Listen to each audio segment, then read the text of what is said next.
Let's do this. It's the real Jonathan Smith Show on Indie Sports Ticket, 1430 AM, 93.9 HD2, and always on the free Indie Sports Ticket app. One more day, and we get to watch players in Colts uniforms run around and hit dudes in different uniforms. It's going to be awesome. Colts play their first preseason game tomorrow night on the road against the New England Patriots. I can't wait for it. You're probably at least somewhat excited for it. I'm going to watch every snap. I'm committing to that now. I want to see Anthony Richardson. I want to see Riley Leonard. I want to see what the depth of this team looks like. And sadly, we're not going to get to see the guy that I think everyone is most excited to witness play football this year, and that guy is Daniel Jones. Welcome into the Real Jonathan Smith Show. Thanks for tuning in, no matter how you're tuning in, whether that's YouTube, Indie Sports Ticket.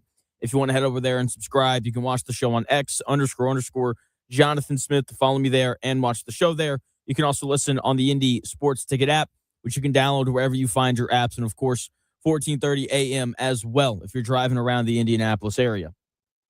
So Daniel Jones had another nice practice yesterday, and I am a big believer that a lot of training camp stuff doesn't matter, but yesterday really mattered for Daniel Jones because it was a joint practice against the New England Patriots. It doesn't sound like Daniel Jones is going to play in any of the preseason games.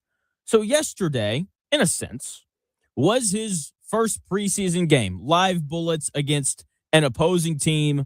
He's still in the red "Don't Touch Me" jersey, so it's not like 100% a live bullet, but it's as close as he's going to get before their week 1 game at home against the Ravens. And it was another day where Daniel Jones could do no wrong. He has continued to have a magnificent camp, whether he's in Indianapolis or in Foxborough. He's just finding ways to slice defenses up. Here is Colts head coach Shane Steichen on how Daniel Jones looked in practice yesterday against the Patriots. Yeah, I thought he looked great. He did a lot of good things today. We'll go back and look at the tape. But again, I was really pleased with that 2-minute drive offensively going down, down 7, got to go score a touchdown right there at the end of the game. And he let us down. Tyler made some big plays on that drive, 2 big plays, and then Downs obviously with the touchdown there at the end. Shane Steichen right there talking about Daniel Jones's practice yesterday.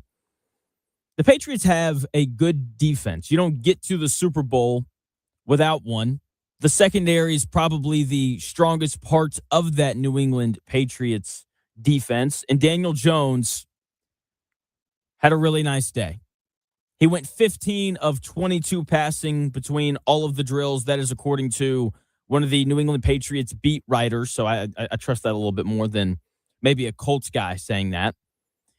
And it's an exciting time for the Indianapolis Colts and for Colts fans because this is an organization that has been looking for quality quarterback play since Andrew Luck left.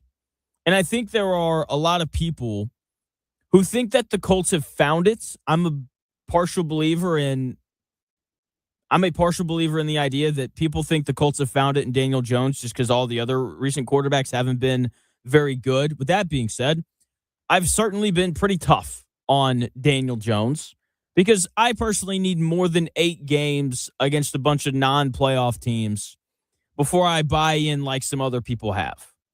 I look at Daniel Jones the same way people should look at like new trendy tech stock. Like show me 2 full quarters of sustained earnings before I dump my life savings into it. Okay, I would rather be 15 minutes late to a party than 15 minutes early. That's just how I roll. I'm also going to leave 15 minutes early as opposed to 15 minutes late. That's how you stay out of trouble. Okay, with that being said, Daniel Jones is playing at a high level right now, and he's doing it without his best wide receiver, Alec Pierce. Again, 15 of 22 passing yesterday against a good Patriots defense without Daniel Jones's best receiver.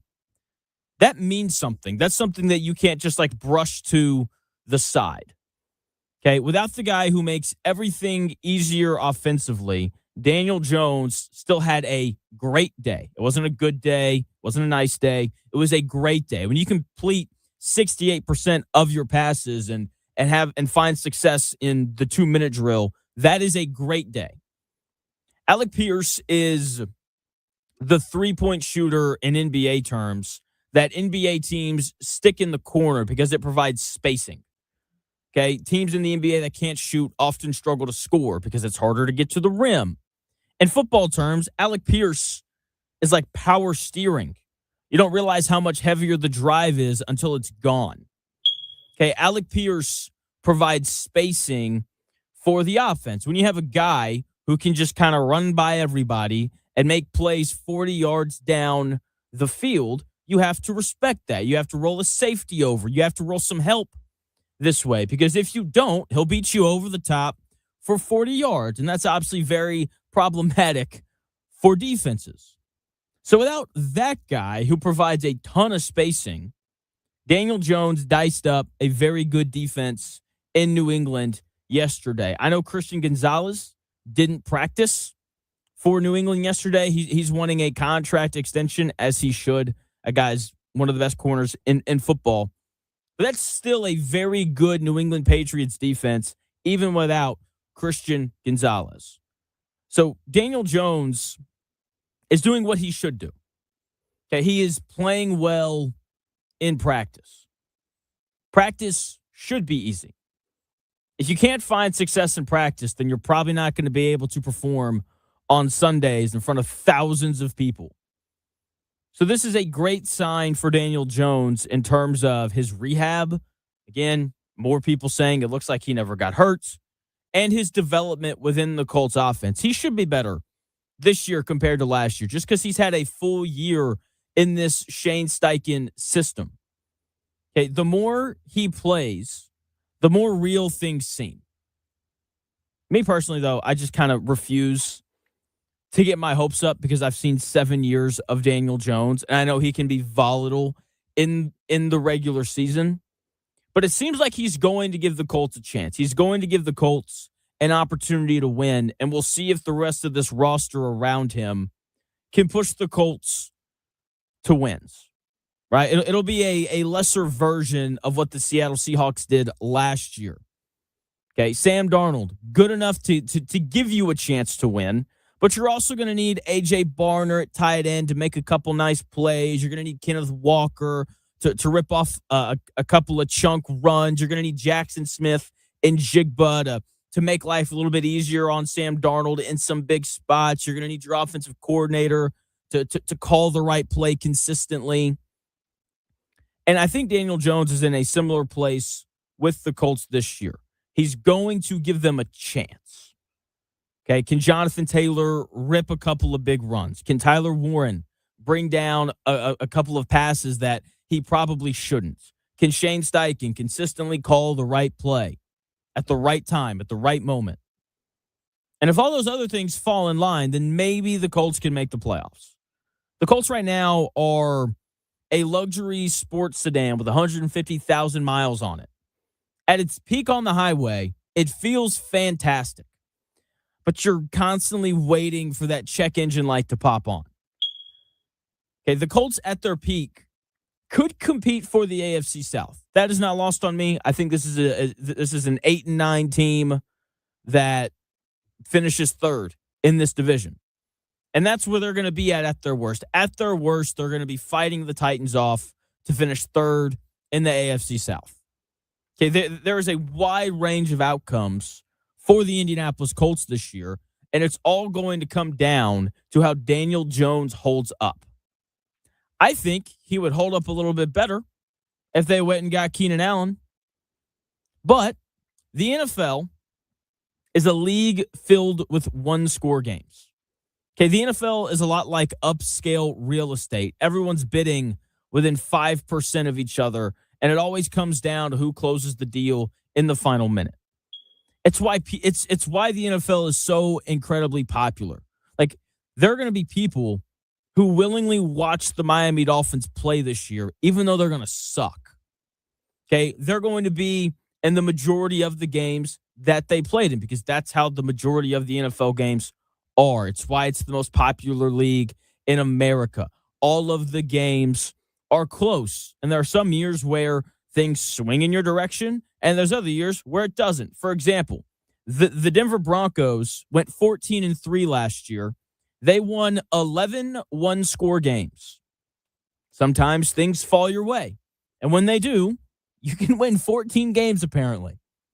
Okay, but at the same time, you obviously have to do certain things correctly, and it certainly helps when you have a great quarterback. Quarterbacks oftentimes decide close games. That's why Patrick Mahomes' record in one-score games is as good as it is. Same thing with guys like Josh Allen as well. That's why quarterbacks are so valuable. Can Daniel Jones be a guy for the Colts who can go and win games for them? And the way that he's performed in training camp, that is 100% on the table. He just has to stay healthy, something he struggled with throughout his career. He has to stay consistent as well, no matter who they're playing against. When you go back to last year, in the 12 games that he started and finished, he struggled in 4 of them. The game against Kansas City, where he failed to throw for 200 yards and the Colts offense stalled out in the second half, and overtime where they only scored 6 points as they blew a lead and lost that game. The 3-interception game against Pittsburgh, the 28 quarterback rating against the Falcons, and the final game where they played against the Texans and he only completed 51% of his passes in the Colts loss. Okay, so those are the 4 games that he struggled in. That's a third of the games. That's too inconsistent from your quarterback if you want to be a playoff team. And I know he was hurt. This is what everybody says. Doesn't matter. If you're a little banged up, first and foremost, it's the NFL. Everyone is a little banged up after week 4. Okay. Secondly, if you're on the field, you get evaluated. It's just how it is. That is the reality of it. Okay. If you show up to work sick and you perform lesser than what you're supposed to, your boss probably isn't going to be happy with you. And if you say, it's because I was sick, he's going to be like, well, then you shouldn't have come in today. If you want to be a playoff team, you have to get consistent play from your quarterback. And 4 struggles in 12 games isn't great. If you go to a high-end steakhouse 12 times a year, and 4 of the times that you go, they burn your ribeye, they get your order wrong, it takes forever for the food to come out, you're not calling that a great restaurant. To his credit, he's been incredibly consistent during training camp. And I hope that it carries over into the regular season because he has to be steady for the Colts to have a chance at the playoffs this year. It is the single most important thing for the Colts, more than anything else, more than Jonathan Taylor, having another nice season, more than this offensive line holding up. Those things are obviously going to help Daniel Jones, but there are going to be games where the Colts are playing the Texans, and that nasty front 4 is getting after Daniel Jones. Can he still find a way to be consistent when things aren't perfect? Okay, when they play the Ravens in week 1, we're still waiting to hear more about Nate Wiggins and whether or not he's going to be ready for that game. Like, that is one of the best combinations of pass rush and secondary in football. Like, how does he hold up on the series where things aren't perfect and he's having to run for his life a little bit? Because when everything's perfect for Daniel Jones, you see a really good quarterback. When he has time to throw and the run game's working and the Colts have an option on 3rd and 2 between running the football or play action passing, he looks great. But that's when things are perfect. And so many of these NFL games are decided by how your quarterback looks when things aren't perfect. And that is the thing that I want to see from him more than anything else.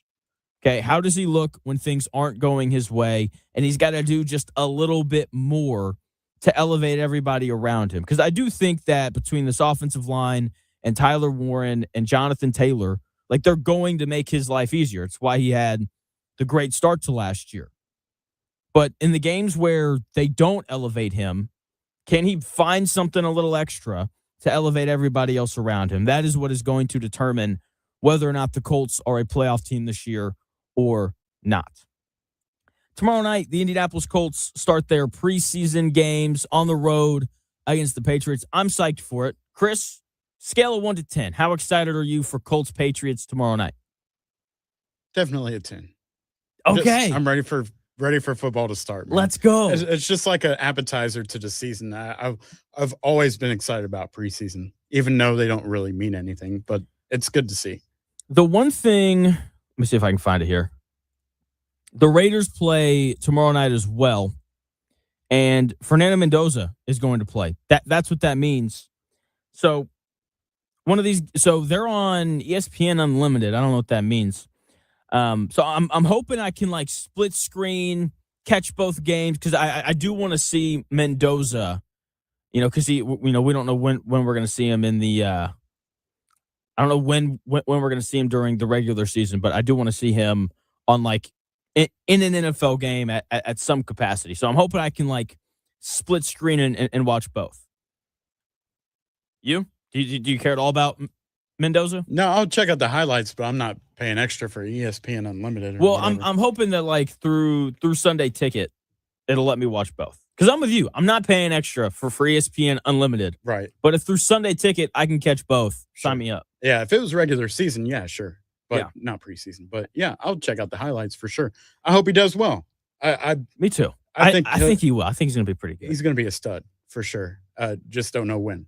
Hopefully sooner than later, though. Yeah, it's him or Kirk. Well, Kirk Cousins is the week 1 starter. We'll see when they decide to go with Mendoza. So, again, Colts start tomorrow night. If you didn't hear, Anthony Richardson will start. Riley Leonard will play in the second half. That'll then flip in their second preseason game when they play against Atlanta. I've got Coach Steichen talking about the plan with the rest of the starters in 3 minutes.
news in today's sports world. It's here. The real Jonathan Smith Show on Indy Sports Ticket 1430 AM, 93.9 HD2, and always on the free Indy Sports Ticket app. So last night, first, I hope everybody stayed safe. A lot of thunderstorms. I know for us on the south side, thunder, lightning, strong wind, all of those things. I had a great night last night. I played I'm in a men's basketball league. We're pretty good. I was telling Chris off the air, we won last night 107-60, which is just absurd. To put up 100 in two 20-minute halves with a running clock. Just saying, Pacers, Purdue, IU, if you guys need some shooters, just come down to the Arch on Tuesday nights and you guys will see some. Also, we could absolutely beat the Fever. I'm fully on the record saying that. We got some dogs over there. So I hope your evening last night was good and safe. I know mine was. And tomorrow night, I'm not going anywhere. I'm not doing anything. I'm sitting down on the couch, and I'm watching Colts versus Patriots, their first preseason game. We know Anthony Richardson is going to start. Riley Leonard will play in the second half. That'll flip when they play Atlanta. Here is Coach Steichen on the plan with the rest of the starters. There's going to be a slew of them that aren't playing. There'll be a couple of guys that might get a few series here and there, but for the most part, the starters won't play. So there it is. A slew of these guys aren't going to play. Daniel Jones being one of them. The way that he was talking yesterday, I don't think we're going to see him at all in the preseason. Why chance anything with your starting quarterback? And preseason quarterback rotations are like test driving a car on a used lot. You don't really care about the smooth stretch of the highway. You just want to see if the engine turns over without making any like weird rattling noise. Okay, so it's going to be a lot of Richardson and Leonard. And then there's a slew of starters that aren't going to play, as Coach Steichen said in that clip. I would assume that the entire offensive line is going to sit. If we see anybody, I think it'll be Jalen Travis at right tackle. They may just want to give him a few more live reps at right tackle because he was a swing tight end whenever someone got hurt. But the other four guys should absolutely sit because putting your prized starting offensive line out there in week one of the preseason is like taking a brand new Rolex to a crowded public pool. It is an unnecessary risk, and you're just begging for something to break. You're begging for someone to steal it. It just doesn't make sense. So we'll see, hopefully, none of the offensive linemen. I'm assuming we'll see a little bit from Ashton Doolin and Nick Westbrook-Akina throughout the preseason as they continue to battle for that wide receiver 3 spot. I'm assuming the Colts want to watch them as much as possible before they decide on whether or not they want to go out and sign Keenan Allen. Defensively, we'll probably see Jalen Tuimoloau and Arden Key a little bit as they battle for that starting edge job opposite of Leatu Latu. Jalen Tuimoloau had a nice pass rush win yesterday that I saw. But outside of that, no really great videos of this Colts defensive front. We're not going to see any of Buckner or Grover Stewart. That's a given. Older players, proven players, they don't need to be out there. Javarius Ward and Sauce Gardner likely won't play at all either.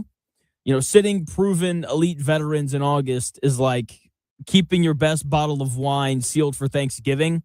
You don't pop the cork out for a Tuesday night takeout meal, or I don't at least. I wouldn't be surprised if we saw Justin Wally because he didn't play in the preseason last year. He hasn't played football in a year. It would probably be nice to get him on the field under the lights for a few series before week one of the regular season starts, just so he has his legs underneath him. He doesn't seem like the kind of guy that would get caught up in the moment. But just in case, maybe get him out there for a series or two. We should see the rookies, though. I want to. I want to see C.J. Allen and I want to see A.J. Halsey. Those are two guys who need to get their legs underneath them before their season starts as well. And I would like to see those guys dominate. That is the biggest thing. Like, guys who are going to start for you week one, if they play in the preseason against the opposing team's backups, they should be dominant. You should see them all over the field. They should be around the football. They should be making plays. That's what we should see from C.J. Allen and A.J. Halsey. So I do think we're going to see a little bit from them, and hopefully they look as good as they need to before the season starts. Outside of that, it's going to be a lot of guys battling for spots. This is the beauty of the preseason. All of these guys are playing as hard as they can because they want to make the roster. This is the only run a lot of these guys are going to get for the whole year. Okay, because they know once the season comes around, they'll be like fringe guys. Like, maybe I'll dress this week. Maybe I won't. This is what makes the preseason watchable. Evaluating bubble players in August is like a tech startup pitch meeting. 90% of them will not make the cut, but you're watching closely to see who has like that one rare high upside trait worth investing in. Like if Deion Burks comes out and like takes a slant 80 yards to the house, it's like, that guy's probably worth watching a little bit. Got some speed, made some guys miss because coaches don't draw up plays designed to go 80 yards for a touchdown. Every guy that plays for the Colts tomorrow night is going to be trying to prove something to this coaching staff and front office. So I can't wait to see how it goes. We're going to get an idea on how much depth the Colts have during the preseason. Roster depth in the NFL is like a home insurance policy. It feels like a boring waste of money right up until a storm hits your roof in October, and then it's the only thing that saves your entire season. You need depth. Guys are going to get hurt. It is just a fact of the NFL. And you would think that the teams with the most depth should have the most success in the preseason. Depth is incredibly important because players are going to get hurt. So hopefully we can get an idea of where the Colts feel good about their depth compared to where they may need a little bit of some help. Okay. Preseason, it's really good for coaches as well. And, I don't know how important it is for Shane Steichen. Going into year 4, he seems like he knows what he's doing at this point. And last night, I found myself doing something that I don't normally do. I don't read or listen to a ton of opinions on the Colts from national people because I know that they don't know this team as well as I do. It's impossible for them to know more about this Colts team than I do. They just, they don't put in the time because they're covering the whole league as opposed to one team. And so last night I was reading up on just like some hot seat coaches and things, and Bleacher Report decided to be stupid. That gets us to our topic of Over the Hump Day on a beautiful Wednesday. Uh-oh, guess what day it is? Guess what day it is? Huh? Anybody? Julie, hey, guess what day it is? Oh, come on, I know you can hear me. Mike. What day is it, Mike? Leslie, guess what today is? It's Hump Day. Woo-woo! Hump Day!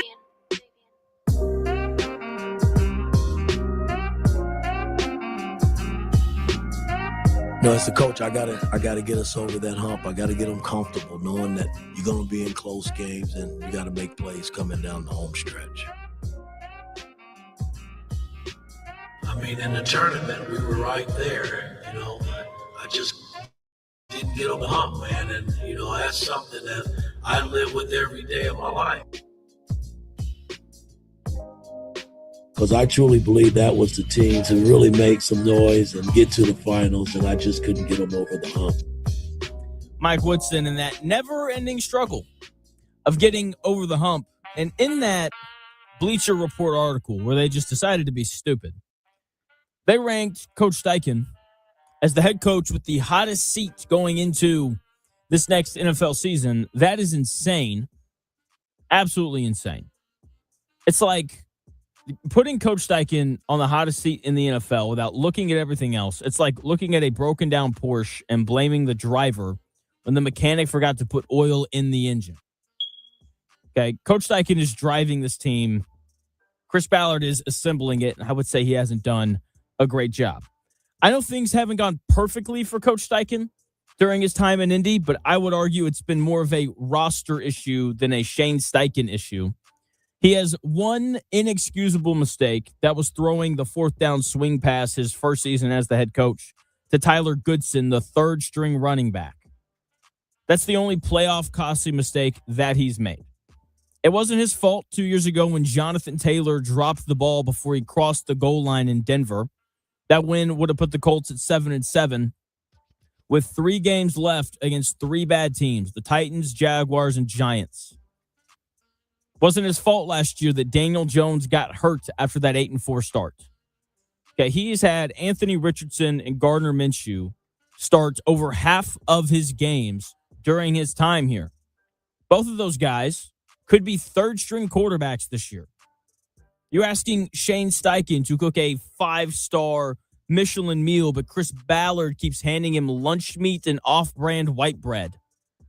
That's what he's had to work with. And they think his seat is hotter than Zach Taylor's? A guy who's missed the playoffs 3 straight years with Joe Burrow as his starting quarterback? Zach Taylor got handed the keys to a Ferrari and keeps parking it in the ditch. But we're panicking over a guy who's driving like an old beat-up Honda Civic with 2 flat tires? They think Shane Steichen's seat is hotter than Aaron Glenn's, who went 3-14 with the Jets last year? A team that's so desperate they hired Frank Reich to be their offensive coordinator? I think his seat's hotter than that, guys. I don't think Frank Reich is going to fix the Jets' problems. We saw him here in Indy. Todd Bowles is 35-33 in 4 years in Tampa Bay, and he's going into a season with an upset Baker Mayfield, and there's a chance his best defensive lineman, Vita Vea, is traded before the season starts. All those guys are on hotter seats than Shane Steichen. I'm not denying that Shane Steichen has to win this year, but I wouldn't be shocked in the slightest if they fired Chris Ballard if things went sideways and held on to Shane Steichen, because he's a smart guy who has held up his end of the bargain the majority of the time. Ultimately, winning games is about players. It's tough to win when your general manager can't get you a quality starting quarterback. It's like a real estate developer building a penthouse with no foundation. At some point, you stop blaming the interior designer and look at the contractor. If Shane Steichen got fired, he'd get rehired as a head coach in the same cycle. Book that. He's that good of a coach. He's prime rib. The second he hits the open market, 5 different teams are going to be lining up trying to hire him. I think that the Irsay daughters know that, and I don't think that they're going to let him go anywhere. Now, this is the over the hump day theme because I haven't really gotten to my hump prediction yet. I think Shane Steichen at some point in his career is going to get over the ultimate hump. I think Shane Steichen is a quality enough coach that he's going to win a Super Bowl somewhere as a head coach at some point. I hope it's here in Indy. I hope that it's with the Colts. But eventually, he's going to be the head coach of a team with a competent quarterback, and he's going to get it done. He's an excellent play caller. And the Colts are a team under Shane Steichen that rarely beat themselves. They don't commit an overwhelming amount of penalties. They don't turn the ball over. They're well coached in that regard. I think it's a disciplined team the majority of the time under Coach Steichen. Let's just maybe hold on to the football as we cross the goal line. Okay, Shane Steichen just needs a quarterback. Maybe Daniel Jones is that guy. It looked like he was through 12 games last year. Okay, and he might be after what Shane Steichen was able to turn him into last year. Daniel Jones was a lost cause before he got to Indianapolis. And all of a sudden, he started playing for Coach Steichen, and everything just like made sense. And all of a sudden, he looked like a guy that might be worth drafting 6th overall like he was to the Giants 7 years ago. Colts have a really good head coach. And if they let him go at the end of the year, it will be a major mistake for the Colts going forward. That is your Over the Hump Day on a beautiful, or I don't know about beautiful, cloudy Wednesday. It is Wednesday, my dudes. So Anthony Richardson is going to get traded here at some point during this season. That's what it seems like, at least. And J.J. McCarthy was just benched by the Minnesota Vikings in favor of Kyler Murray. And I was thinking about this last night. Who is the better reclamation project between J.J. McCarthy and Anthony Richardson? I'll tell you who in 3 minutes.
It may, one day, be a must-listen for sports enthusiasts. Yeah, and monkeys might fly out of my butt. Uh-oh. The Real Jonathan Smith Show on Indy Sports Ticket 1430 AM, 93.9 HD2, and always on the free Indy Sports Ticket app. Yeah.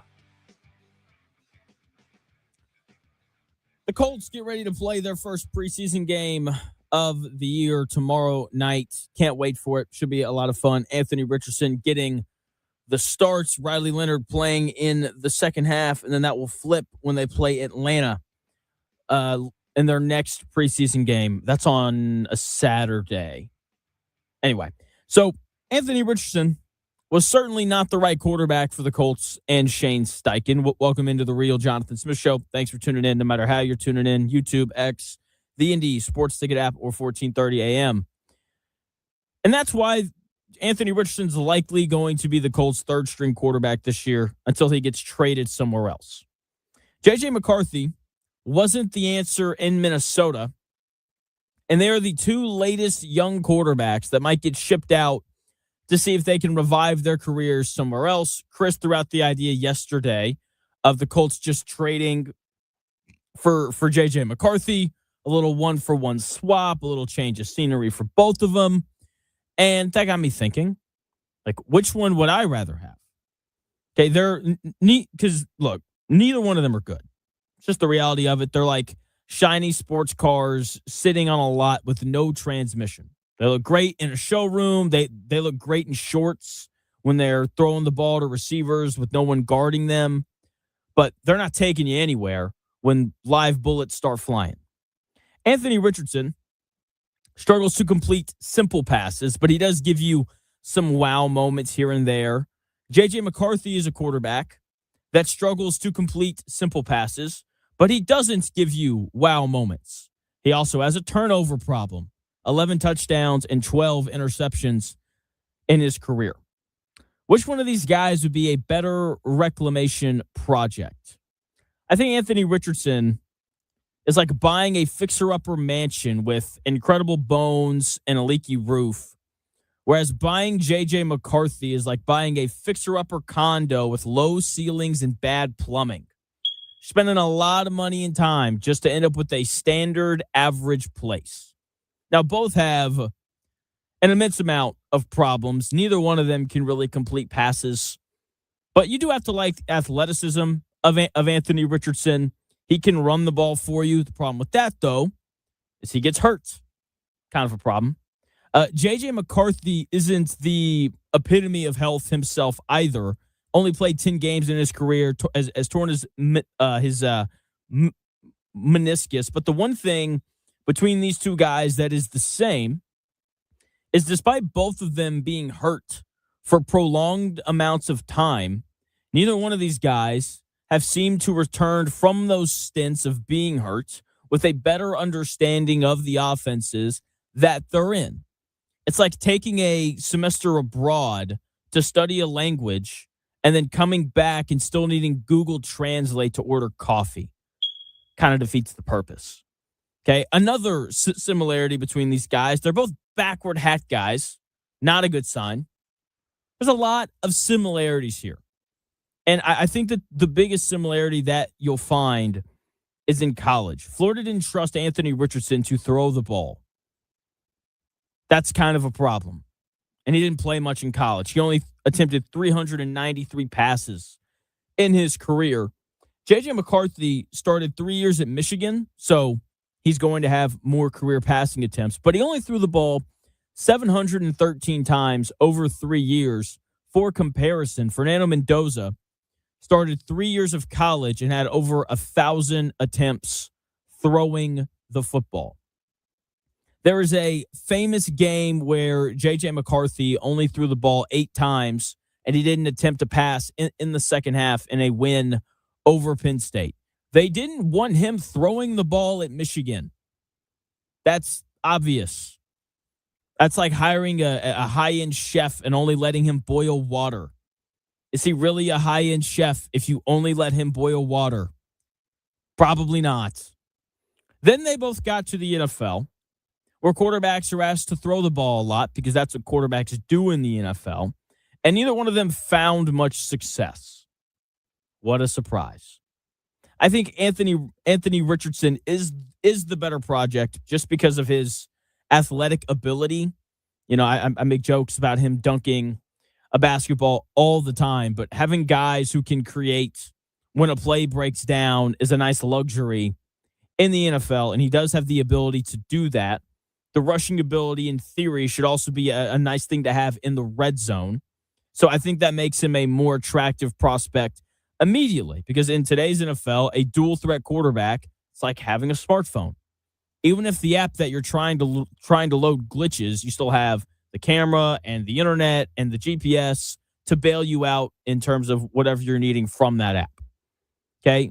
Then you have the passing problems, and both guys have a ton of stuff that need to be fixed. And I would rather have the guy that's giving you some wow throws, slipping and then throwing the 65-yard dot to Alec Pierce. The ball that he rips over the middle to Ashton Doolin is, I think, in some ways, an even better throw. And so, there's some wow with Anthony Richardson. J.J. McCarthy doesn't have any of that.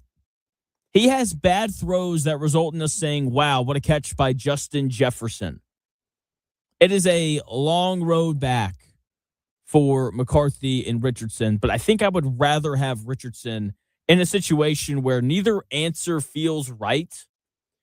Taking Anthony Richardson is like buying a lottery ticket with a massive jackpot, while McCarthy is like buying a lottery ticket where the grand prize is a $20 gift card. I think that the choice is pretty obvious. I don't like either one, but hey, who knows? Chris, you haven't bought your lottery ticket yet. What's going on? I'm going to get it today on the way home because it's $1 billion. What's more likely? I like money. What's more likely? You winning that lottery, or Anthony Richardson or J.J. McCarthy becoming a legitimate starting quarterback in the NFL? Probably them becoming a quarterback, because there's still a possibility of one of these starters in the league are going to get injured. They're going to have a chance to show out. It's going to be the right time for them. They're going to step up, and I think they'll impress.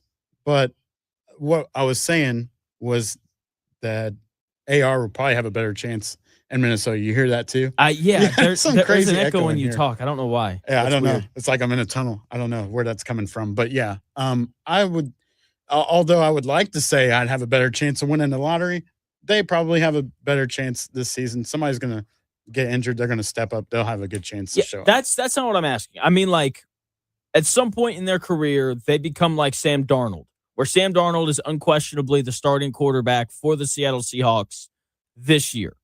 More likely, you winning the lottery or Anthony Richardson or J.J. McCarthy becoming the absolute, no doubt about it, he is the starting quarterback for my franchise this year. I would say it's you winning the lottery. Yeah, if you put it like that, then yeah, I think I have a pretty good shot right there. Oh, man. Yeah, it's an interesting question. Someone keeps throwing up all of Anthony Richardson's horrendous stats in the chat. I'm aware, very aware of how terrible he has been. I've said it. This is a winless situation. Neither one of these answers feels correct. But if you have an option between bad J.J. McCarthy and bad Anthony Richardson, I think you would want to take the guy in Anthony Richardson who just has a higher ceiling. That's what I would do. But hey, we'll see how it goes. And look, if you can't find success under Kevin O'Connell, who is like the go-to quarterback fixer in the NFL, then what are the chances you find success under anybody else? Okay, like we at least saw some glimpses here and there with Anthony Richardson. When you go back, 2 years ago, he was the quarterback in that Broncos game where they had pretty firm control until Jonathan Taylor fumbled the football walking across the goal line. Was he great in that game? I mean, he played better than Bo Nix did in that game, but that's not really the point. Because Bo Nix was awful in that game, threw 3 picks. So I don't know. Again, I don't know which one I would rather. I do know which one I'd rather have, but that's just because of the ceiling. We're gonna have Kevin Potts on here in about 30 minutes. He'll talk a little bit about the grades that he had on those guys coming out of college, and he'll probably be able to give us a better answer. Timothy Bowman chiming in on X saying, since Reggie Wayne is already in the building, would you like to see him suit up and see if he can get us over the hump at wide receiver? How old is he now? He's got to be. Would he be pushing 50? He's 47. So, yeah, he's pushing 50. I don't know if he's the answer. I would like it a little bit more if he just, maybe coach the guys up a bit. That's what I would say. But yeah, the Colts wide receiver thing is interesting. I'm still waiting, like a lot of other people, for the Keenan Allen option to finally drop, and him be an Indianapolis Colt. I would think that he wants to be here. This is a place that makes a lot of sense for him as a whole. I think one of the other mics is on. I think that's the problem. No? Okay, because that button over there is lit up. I don't know why. I think it's your computer speaker, like the mic on it or something. Oh, okay. That's weird. Anyway, so we're kind of waiting on this other receiver to show up for the Indianapolis Colts. I think when that happens, we'll stop worrying about what the wide receiver room looks like. At the same time, we could watch Ashton Doolin and Nick Westbrook-Akina look like Larry Fitzgerald and A.J. Brown tomorrow night and not be worried about it at all from that point going forward. So we're monitoring the situation as Chris Ballard would say, So we'll see how it goes. Hey, Chris, I have a question. Have you seen the videos of all of the New England Patriots defensive backs slipping and falling, defending the Colts wide receivers yesterday? I've not seen those. Yep, they're showing up, and it's really interesting. I don't see anybody going crazy about them. It's almost like guarding professional pass catchers in the NFL is really hard to do in a one-on-one situation. It's why teams don't do it very often. Just a thought, If you nod your head, no one can see you. You gotta, you have to say, yeah, that makes sense, or something like that. That does make sense. Okay, I just didn't have anything to add to it. Sorry, that I'm a big reader. I hate, this is like a writing pet peeve of mine. I hate when people writing stories write this stupid line where like two characters are having a phone conversation. And they're like, so-and-so started nodding his head and then remembered that he couldn't be seen. Like, that doesn't happen. People don't do that. Well, they don't. They should. They should. People should nod their heads when they're on the phone and they can't be seen. Well, if we put a camera in here, that'd be all right. Yeah, hopefully we can get that up and going here at some point. We'll see if it happens or not. But anyway, back to the Indianapolis Colts. We're still waiting on the Keenan Allen thing to happen. If it does happen, it'll probably happen later in the year because look, like Keenan Allen's been around long enough. He's been in this Shane Steichen system before. He'll pick it up with relative ease. And the nice thing is, like, this is the nice thing about not playing quarterback. Like, if you're a wide receiver, you can just look at Daniel Jones and say, what route am I running here? You obviously don't want to do that. But like, if that's an option that needs to happen, then you can absolutely do that. I remember when I was in high school, we had a guy on our team. He didn't know the signs. And so our head coach would give him the signs, and he would like see that, and then he would just look at the dugout. And then we'd all be like, do, hit and run, bunt, nothing, whatever it was. And so, yeah, he didn't last very long because if you don't know the signs, then you can't play for Coach B. That's just how it was. So still monitoring that. Colts play tomorrow night. Stephanie White went on a rant yesterday, and I'm just so tired of all this WNBA nonsense. But Stephanie White's 2-minute rant needs to be discussed. We will do that at 1 o'clock. But first, Chris has your sports update. Thanks, Jonathan. Here's what's trending this hour. More of the upcoming Pacers season schedule getting released today, and the NBA Cup matches include the Pacers at the Heat on October 30th. They're hosting the Knicks on November 13th. They'll be at the Cavs on November 20th, and they're hosting LeBron and the Sixers on November 27th, so you can mark some of your calendars for that. Indiana Fever scored 35 points in the second quarter last night and ended up knocking off the New York Liberty 106-92 at Gainbridge Fieldhouse. Kelsey Mitchell extended her all-time WNBA record to 17 consecutive games, scoring 20 or more points with a game-high 28. Caitlin Clark had 22 points and 10 assists. They'll host the Dallas Wings on Friday at 7:30. That'll be at Gainbridge Fieldhouse as well. Tomorrow night, we'll finally get some Colts football with a game against the Patriots for preseason game 1. You can find that on Fox 59 at 7:30. Anthony Richardson has been named the starting quarterback, and Riley Leonard will play in the second half. That's what's trending this hour. More of the Real Jonathan Smith Show in 4 minutes on Indy Sports Ticket, 1430.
Let's do this. It's the Real Jonathan Smith Show on Indy Sports Ticket, 1430 AM, 93.9 HD2, and always on the free Indy Sports Ticket app. Hour number 2 of the Real Jonathan Smith Show getting underway. We got Kevin Potts joining us here in about 20 minutes. We'll talk Colts preseason games. Would you rather have J.J. McCarthy or Anthony Richardson? Going to be a great time with Kevin Potts as normal. Welcome into the Real Jonathan Smith Show. Thank you for tuning in, no matter how you're tuning in. YouTube, Indy Sports Ticket. If you want to head over there and subscribe, that would be great. You can also listen on the Indy Sports Ticket app or 1430 AM if you're driving around the Indianapolis area. The Indiana Fever won last night, but no one cares. No one is talking about the win. No one is talking about Caitlin Clark's 22-point and 10-assist double-double. It's why the WNBA is struggling. Like, why would we ever want to talk about the basketball that's being played? In the WNBA, the basketball is the sideshow to everything else. It's like going to a steakhouse for the baked potato. That's weird. Last night, Fever head coach gave us a rant addressing, I don't know what that means. I don't know. Last night, Fever head coach gave us a rant addressing the nonsense going on in the WNBA. She talks a lot about the foul with Sophie Cunningham. It's long, but it is 1,000% worth the listen. Here is Fever head coach Stephanie White. No, I'm going to start today. This isn't necessarily for those people that are in this room. This is more for an online community that's trying to create narratives that simply don't exist. Trying to create a fabrication or distortion of who I am, of what I'm about. Our players' success, our players' health and wellness, our players' safety is always a top priority for me. One of the things I pride myself on is my relationships with players. For those who have anything to say about the play in the last game, I didn't see the play in real time. I went straight to a press conference. I thought the play got called right. Thankfully, Sophie's okay. Was it egregious? Absolutely. When you have a chance to watch that over and over and over on replay, you can see that. I didn't have that in real time. Were there any I take personally any suggestions that I don't 100% always have my players back. I ride with them 10 toes down all the time. All the time. They know that. It's a shame that we can't have an opportunity to talk about what great basketball they're playing because they are f***ing playing. The reality is, with me, I will always lead with love. I will always lead with grace. I will always lead with humility. And I will always lead with integrity. Doesn't mean I'll always get it right. I'm also human. The hate, the fear-mongering, the divisiveness, the stuff that's trying to hijack our league will not win. It won't win. We are united. We are connected. We will not be divided. Every day these women put their on the line. Every day. When they go low, we go high. Love will win. Grace will win. Humility will win. And kindness will win. I stand by them. I will always stand by them. Everybody else can go to hell. Stephanie White, Fever head coach right there, fired up last night. Okay, a lot for us to get into there. I think she said some good things, and I think she said some dumb things. One, never acknowledge the internet trolls. That is, as someone who, talks every day for 3 hours and lives in a world of trolls on the internet, you don't acknowledge them. It doesn't do anything for you. There are real topics and there are internet topics. And a lot of the stuff with the WNBA is an internet topic. I hung out with a bunch of sports guys last night as we ran it up, won our league game 107-60. And you know what we didn't talk about at all? The WNBA or any of the trending topics of Enes Kanter or Royce White declaring for the league. We didn't talk about, any of the other nonsense that comes up with the league because they're internet topics. It's a bunch of people that don't really exist talking about something that people ultimately don't care that much about. Never acknowledge the internet trolls. Engaging with Twitter trolls is like getting into a shouting match with the guy standing on the corner in a tinfoil hat. You're not going to change his mind. You just look crazy doing it. You're ultimately just yelling into the void. So Stephanie White, from now on, do not acknowledge the internet trolls. They're not real. Now, I do have a problem with her saying that she didn't see the video of the foul. You can't go into a press conference and blindly defend the opposition. That's a problem. That's a problem that I have. You should blindly defend your players, not the opposition. If you didn't see the foul, then you should say something like, this is egregious, flagrant too. Can't believe that they would do that to Sophie Cunningham. Could you imagine a defense attorney walking into court and saying, look, I haven't read the evidence, but the prosecution seems like a great group of guys. I don't think that would work very well. Also, just tell the truth. Just say that you didn't see the video. Explain you went from the game to the press conference and hadn't had an opportunity to see the slow motion footage yet. Because as she said in the clip, once you see it a few times, it's like, oh, it's a little dirty. Okay, people would have understood that. And if they didn't, then their opinion doesn't matter anyway. It's probably more of those internet trolls. A point that she was correct on is the fact that no one ever talks about basketball, about the basketball being played in the WNBA. The league is discussed more on political shows than it is on sports shows. That's why I don't really take the time to talk about it a ton on this show. I'm not a political person. I don't really care at all about politics and all that nonsense. I hate that I'm even talking about this. But Stephanie White is correct. Because when the Fever win games, the Fever is never, the headline is never, Caitlin Clark in the Fever won 5 in a row. Caitlin Clark with another 20-point, 10-assist, double-double. That is never the headline. Okay, the Fever go beat somebody, and then the next day the headline is like, why do NBA lesbians hate Caitlin Clark? That is the problem with the WNBA. That is the biggest problem that they have to fix. How do they pivot the way that their league is being covered? How do they get it to be more of a sporting league than a political league? Because that's really what it is right now.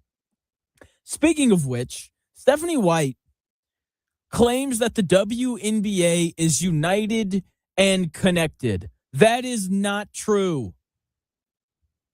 Teams in the WNBA clearly do not like the Indiana Fever. There is clearly a dislike of Caitlin Clark as well, and that is where a lot of this political nonsense comes from. And a lot of people will say because she is a straight white girl. That's why the people in the WNBA don't like her. As if there's not other straight white girls in the WNBA that don't play for the Fever that are not disliked. Like people seem to like Sabrina Ionescu. People seem to like Kelsey Plum. But for some reason, they don't like Caitlin Clark. The reason why they don't like Caitlin Clark doesn't have anything to do with, her being straight or being white. People don't like her because she's the most popular player in the league, and she's better than 99.9% of the league. It's Asa Wilson, and then it's Caitlin Clark. That's why people don't like her. It's not fun going and playing basketball and getting busted by somebody and having somebody, cross you over and then hit a three and then flash their tongue out. It's not fun. It makes me hate people. Well, it didn't really happen to me, but I would assume it would make me not like that person.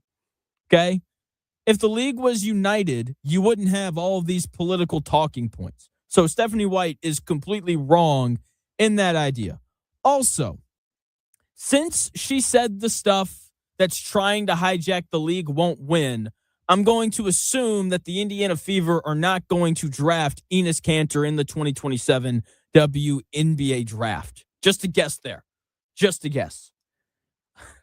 Lastly, she finishes with this cheesy line, with this whole love will win, kindness will win. You know, when they go low, we go high, all that kind of stuff. Just a slight thought here. Maybe don't say that love and kindness will win, then tell everybody to go to hell. Probably not the best course of action. I don't think that makes a lot of sense.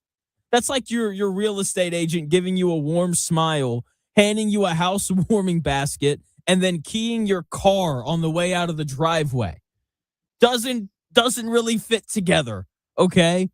Now, I thought that the best thing said after the game last night was from Caitlin Clark. Here is Caitlin Clark after the game talking about Stephanie White.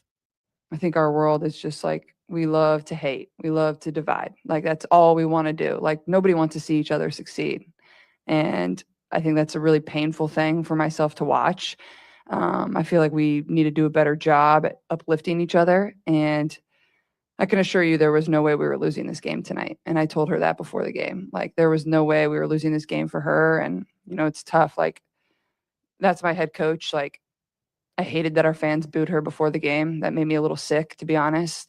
And you can disagree and this and that, and I get it. It's professional sports. People are going to boo. But, like, at the end of the day, that's our head coach. And we're going to ride for her. And we're always going to have our back. And that's never going to tear our locker room apart. So I just love her, and I feel for her because I know it can be a lot at times, and she does a great job a lot of times blocking it out, but there's other moments where it can get under your skin, and that's just being human, and that's just life. Like, there are tough days and there are tough moments, but just proud of our group. Like, I think we showed like what we're all about tonight. Like, we came out, we had fun, we shared the ball, and, you know, we played with joy and a smile on our face. And to be honest, we really just did it for her, and we did it for each other and the girls in our locker room. Caitlin Clark right there. I hope Stephanie White took some notes. That is how you have someone's back. That is having someone's back. It's coming out after the game where something that you something that you didn't like happened to someone that, you know, you care about or have respect for. You come out and you say, yeah, it made me sick that people booed her. I thought that was wrong. That is how you have someone's back. Like, if Stephanie White had come out after the flagrant 2 foul was committed on Sophie Cunningham, if she'd come out and been like, that foul made me sick, it was dirty, I don't know how somebody could do that, then guess what? None of this would have happened. Wouldn't have been a problem anywhere. Now, for Caitlin Clark to come out and say that tells me that she has a good relationship with Coach White, because the one of the nice things about the WNBA, you never have to wonder what these players are thinking. They will gladly tell you in press conferences or on social media. And ultimately, that's all that really matters. Caitlin Clark and Coach White are good.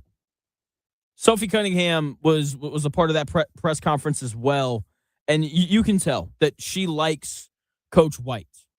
Okay, we cannot like what Stephanie White had to say after Sophie Cunningham got clotheslined. But if the Fever players didn't think that she had their backs, then Caitlin Clark would not have come to her defense like that last night. That is the very simple reality of it. Okay? Caitlin Clark told me in that clip all that I need to know about how that Fever locker room views Stephanie White. The president of Fever basketball operations also came out in defense of Coach White. She's going to continue to be the head coach. They are not going to fire her because, one, Caitlin Clark clearly likes her. And the star player on your team has to like the coach. Check. She's good to go in that regard. They're winning games. They played well last night. What is this? I'm talking about the actual basketball that happened in the WNBA. That never happens. They won last night. They're playing really well right now. They beat a good Liberty team. Kelsey Mitchell and Caitlin Clark continue to fire on all cylinders, and that's really all that matters in terms of Stephanie White keeping her job. Do the players like her? It appears that they do. Are they winning games? Yes. So she's going to continue to be around, and this Fever team's probably going to continue winning games, and they're probably going to be involved in a little bit more controversy as all of this continues in the WNBA. Someone who will not be around much longer is Anthony Richardson. The trade request is still in. The Colts want to move him. They will here at some point. Chris threw out this question yesterday. What if the Colts just traded for J.J. McCarthy? It was an interesting question. So we're going to have, our NFL draft guy, Kevin Potts, join the show. We'll talk a little bit about the comparisons between McCarthy and Richardson. We'll talk about the Colts receiver room as well. We'll talk some preseason stuff too. So Kevin Potts joins the show in 3 minutes.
The best takes. Maybe. The Real Jonathan Smith Show on Indy Sports Ticket 1430 AM, 93.9 HD2, and always on the free Indy Sports Ticket app. Preseason football is in full swing starting tomorrow night. The Hall of Fame game last night, a great appetizer. Game was awesome. Coming down to the wire, we got to see Haynes King do what Haynes King does. And tomorrow night, we're going to get to watch, a couple of quarterbacks, Riley Leonard, Anthony Richardson, and of course, Fernando Mendoza playing for the Raiders tomorrow night. As we bring in the one and only Kevin Potts, who does a great job covering the NFL. You can follow him on X at KPotts06, and you can read him at the Kevin Potts NFL and NFL Draft Breakdowns Substack. Kevin, what's going on, man? How are you? I'm good. Like you mentioned, that Hall of Fame game was awesome. It's got me all excited with combining with some training camp clips for the season to start getting going. Yeah, how about Jalen Hurts today? Beautiful interception posted by the Eagles. I don't know if you saw that. There's nothing better than the different types of clips that come out of training camp, depending on what types of narratives you want. Sometimes an intern makes a mistake posting a clip. I can't get enough of it. Yeah, it's all the social media stuff is great. Like everybody yesterday overreacting to Sauce Gardner slipping, and then the Colts today posted a couple videos of Patriots defender slipping. It's just the whole thing is great. I really enjoy it. Let's start with the Indianapolis Colts before we get to the preseason stuff. What would you do in the Colts receiver room as right now Alec Pierce still not back? Josh Downs is back. He practiced yesterday. Right now you're looking at Ashton Doolin and Nick Westbrook-Akina as your third receivers. What would you do in that Colts receiver room? Right now, from the outside looking in, it's probably just standing pat. I don't know if there's really been anything different with Pierce and kind of what we expected coming the offseason. And if you're assuming everyone's going to be healthy in that room by the time the season starts, they're probably fine. If you are a little worried about Pierce, there's obviously still guys on the free agent market. Keenan Allen is probably the one I look at in terms of just like a veteran that can come in and do some of that Michael Pittman stuff if you did need to go add someone. But in terms of what they have in that room, I feel pretty confident as long as those guys are healthy that that's a good enough position group by the time week one rolls around. That's how I feel about it. With that being said, like Keenan Allen would be nice for depth and those kind of things. But I think the real answer is like just more 12 personnel. You want to run the ball anyway, right? Yeah, exactly. I think the entire league is just moving to more tight end sets. I think you feel pretty confident with Pierce and Downs as your two. And the rest of the guys are nice rotation pieces, but they're not going to be on the field for 95% of the snaps as a third receiver. So that's going to lead to more tight ends along with Warren. And they have a pretty decent amount of options on the roster, or I think that's probably the more logical route for them to go down instead of forcing one of these inexperienced receivers or veterans with lower talent levels onto the field over 90% of the snaps. Yeah, joined by Kevin Potts, who does a great job covering the NFL and the NFL draft. And it's an interesting thing. I really just need for Will Mallory to learn how to block, because that guy in terms of his ability, in terms of his pass catching ability, like obviously after Tyler Warren, he is their best tight end pass catcher. So if that can happen, that would be great. That's what I'm watching for tomorrow night. I need to see some pancakes prepared by Will Mallory. Yeah, I mean, if you can get that second tight end that frees up Warren to do what he does best so he doesn't have to be the one attached and blocking, I think that's awesome. You don't need Mallory to necessarily be a mauler, but just competent enough. Like you mentioned, the receiving ability is there. If him and Warren can both just be functional blockers with their ability to catch the ball, that gives you a really nasty duo in 12 personnel, and then you really don't have to worry about what your third receiver is outside of just some rotational stuff. Absolutely. So tomorrow night, Daniel Jones is not going to play, which is not surprising at all. Anthony Richardson, Riley Leonard battling for that backup quarterback spot. Anthony Richardson going to play in the first half, Riley Leonard in the second, and then they'll flip that when they play against Atlanta. What do you want to see from Anthony Richardson tomorrow night? It feels like a broken record going back a couple of years now, but just doing the little things. I mean, there's been the reports out of camp of him like struggling with the snap and stuff like that. And I think if you're a player with Richardson, where he obviously wants to move on to a different team at this point, you have to be able to show that you can come out and operate an offense and complete the underneath passes, get the snap off correctly, execute the plays it's supposed to. Because if you can't do any of that, the rest of the stuff that you do at a high level in terms of being an athlete with a big arm doesn't matter. So if you can't come out and execute with the basic parts of an offense against vanilla defenses, it's going to be really hard for any team, let alone your own, to buy into you. Yeah, and like one of the things that, I talked a little bit about McCarthy and Richardson earlier today. I think one of the frustrating things for those teams has to be like McCarthy missed all of this time with the torn meniscus, and he came back and it didn't feel like he really understood the offense. Anthony Richardson in a really similar boat where he only plays 4 games his rookie year, and he comes back the next year where like all he's really had to do is like sit and listen and learn. And he comes back and it doesn't feel like he really has control of the offense. And so like, that's what I want to see. Like, I don't know if you remember last year, they played the Ravens and Anthony Richardson had a misunderstanding on the protection and just gets lit up and like, pops his pinky out of place on like the first play of the game.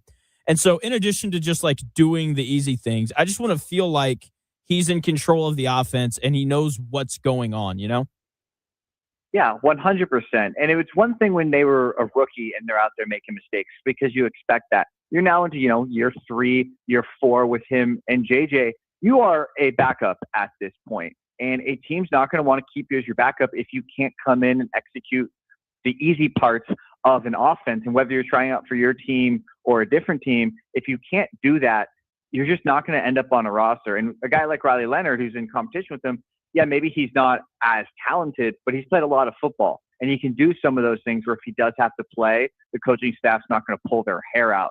So Richardson's just going to have to prove he can do those because he is firmly as a backup now, and teams don't roster you as a backup if you can't do the basics. That's exactly right. Joined by Kevin Potts, who does a great job covering both the NFL and the NFL draft. You can follow him on X at Kevin Potts 06. You can also read him at the Kevin Potts NFL and NFL Draft Breakdown Substack. So you brought up Leonard there a little bit. From him, he talked a little bit earlier during training camp about how he just feels more comfortable. I just want to see him rip it. Like, they talk a lot in the NFL about how it's throwing the football because guys are going to be open, not because they necessarily are. And I just kind of want to see that confidence from him tomorrow night. I know you already talked about it a little bit, but what are you kind of hoping to see from him?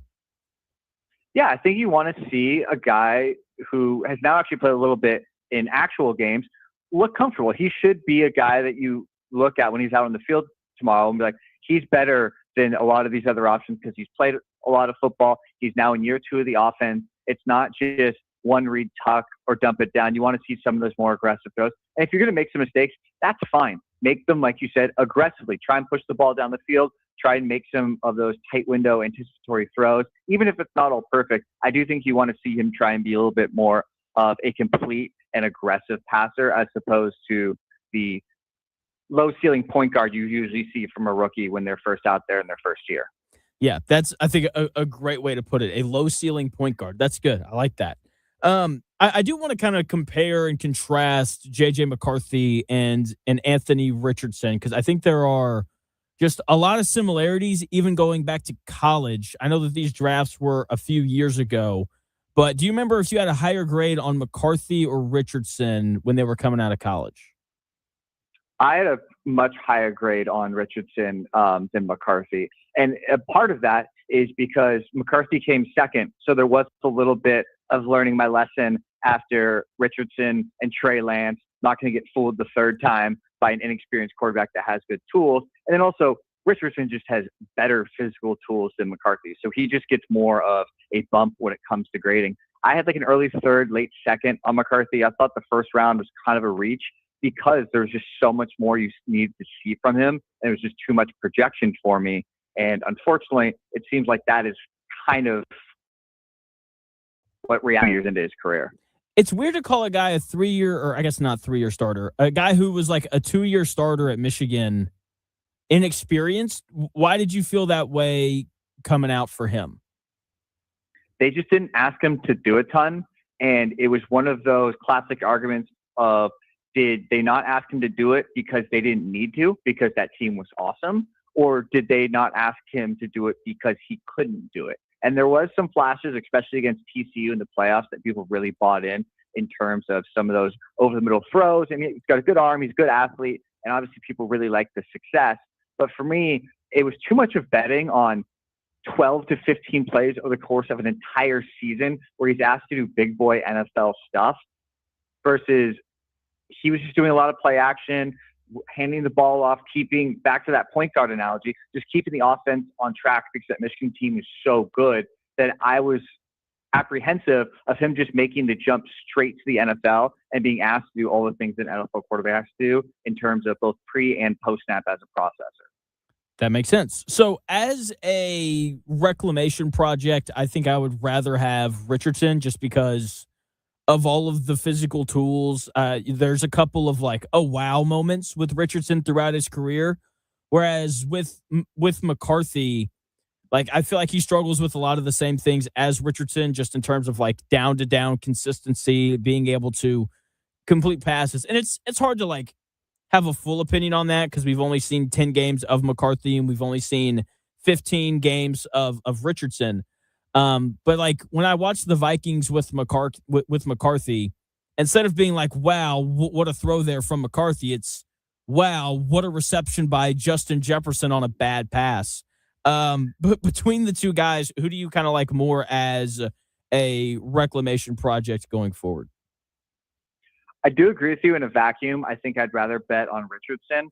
But in this scenario, I would take McCarthy, and it has nothing to do with either of their performances on the field. I think both these guys are kind of in that Trey Lance category where I've more or less given up on them actually becoming a starter. But McCarthy is younger in terms of how long he's been in the league. So there's probably a little bit more of a way to cope yourself into saying, hey, if we get him into our building, he can grow. He's also, since he's in the league not as long, he has more contract control. If you're talking about just a guy who's going to be a backup, he's going to be cheaper and on your roster for longer for you to work with him.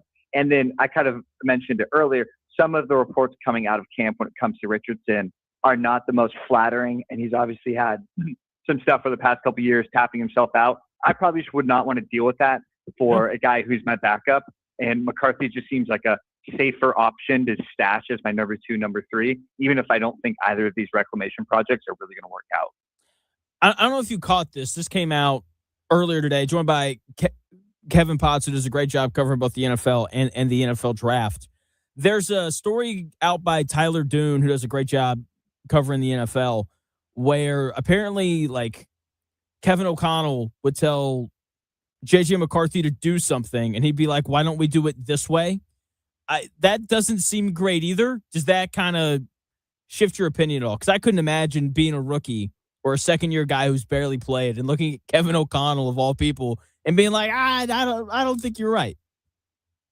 Yeah, I mean, that's not great either, to be perfectly honest. I think Richardson's stuff's probably just been a little bit more extensive and public than McCarthy's has, through maybe just no fault of his own. Sometimes it's just how the echo chamber works.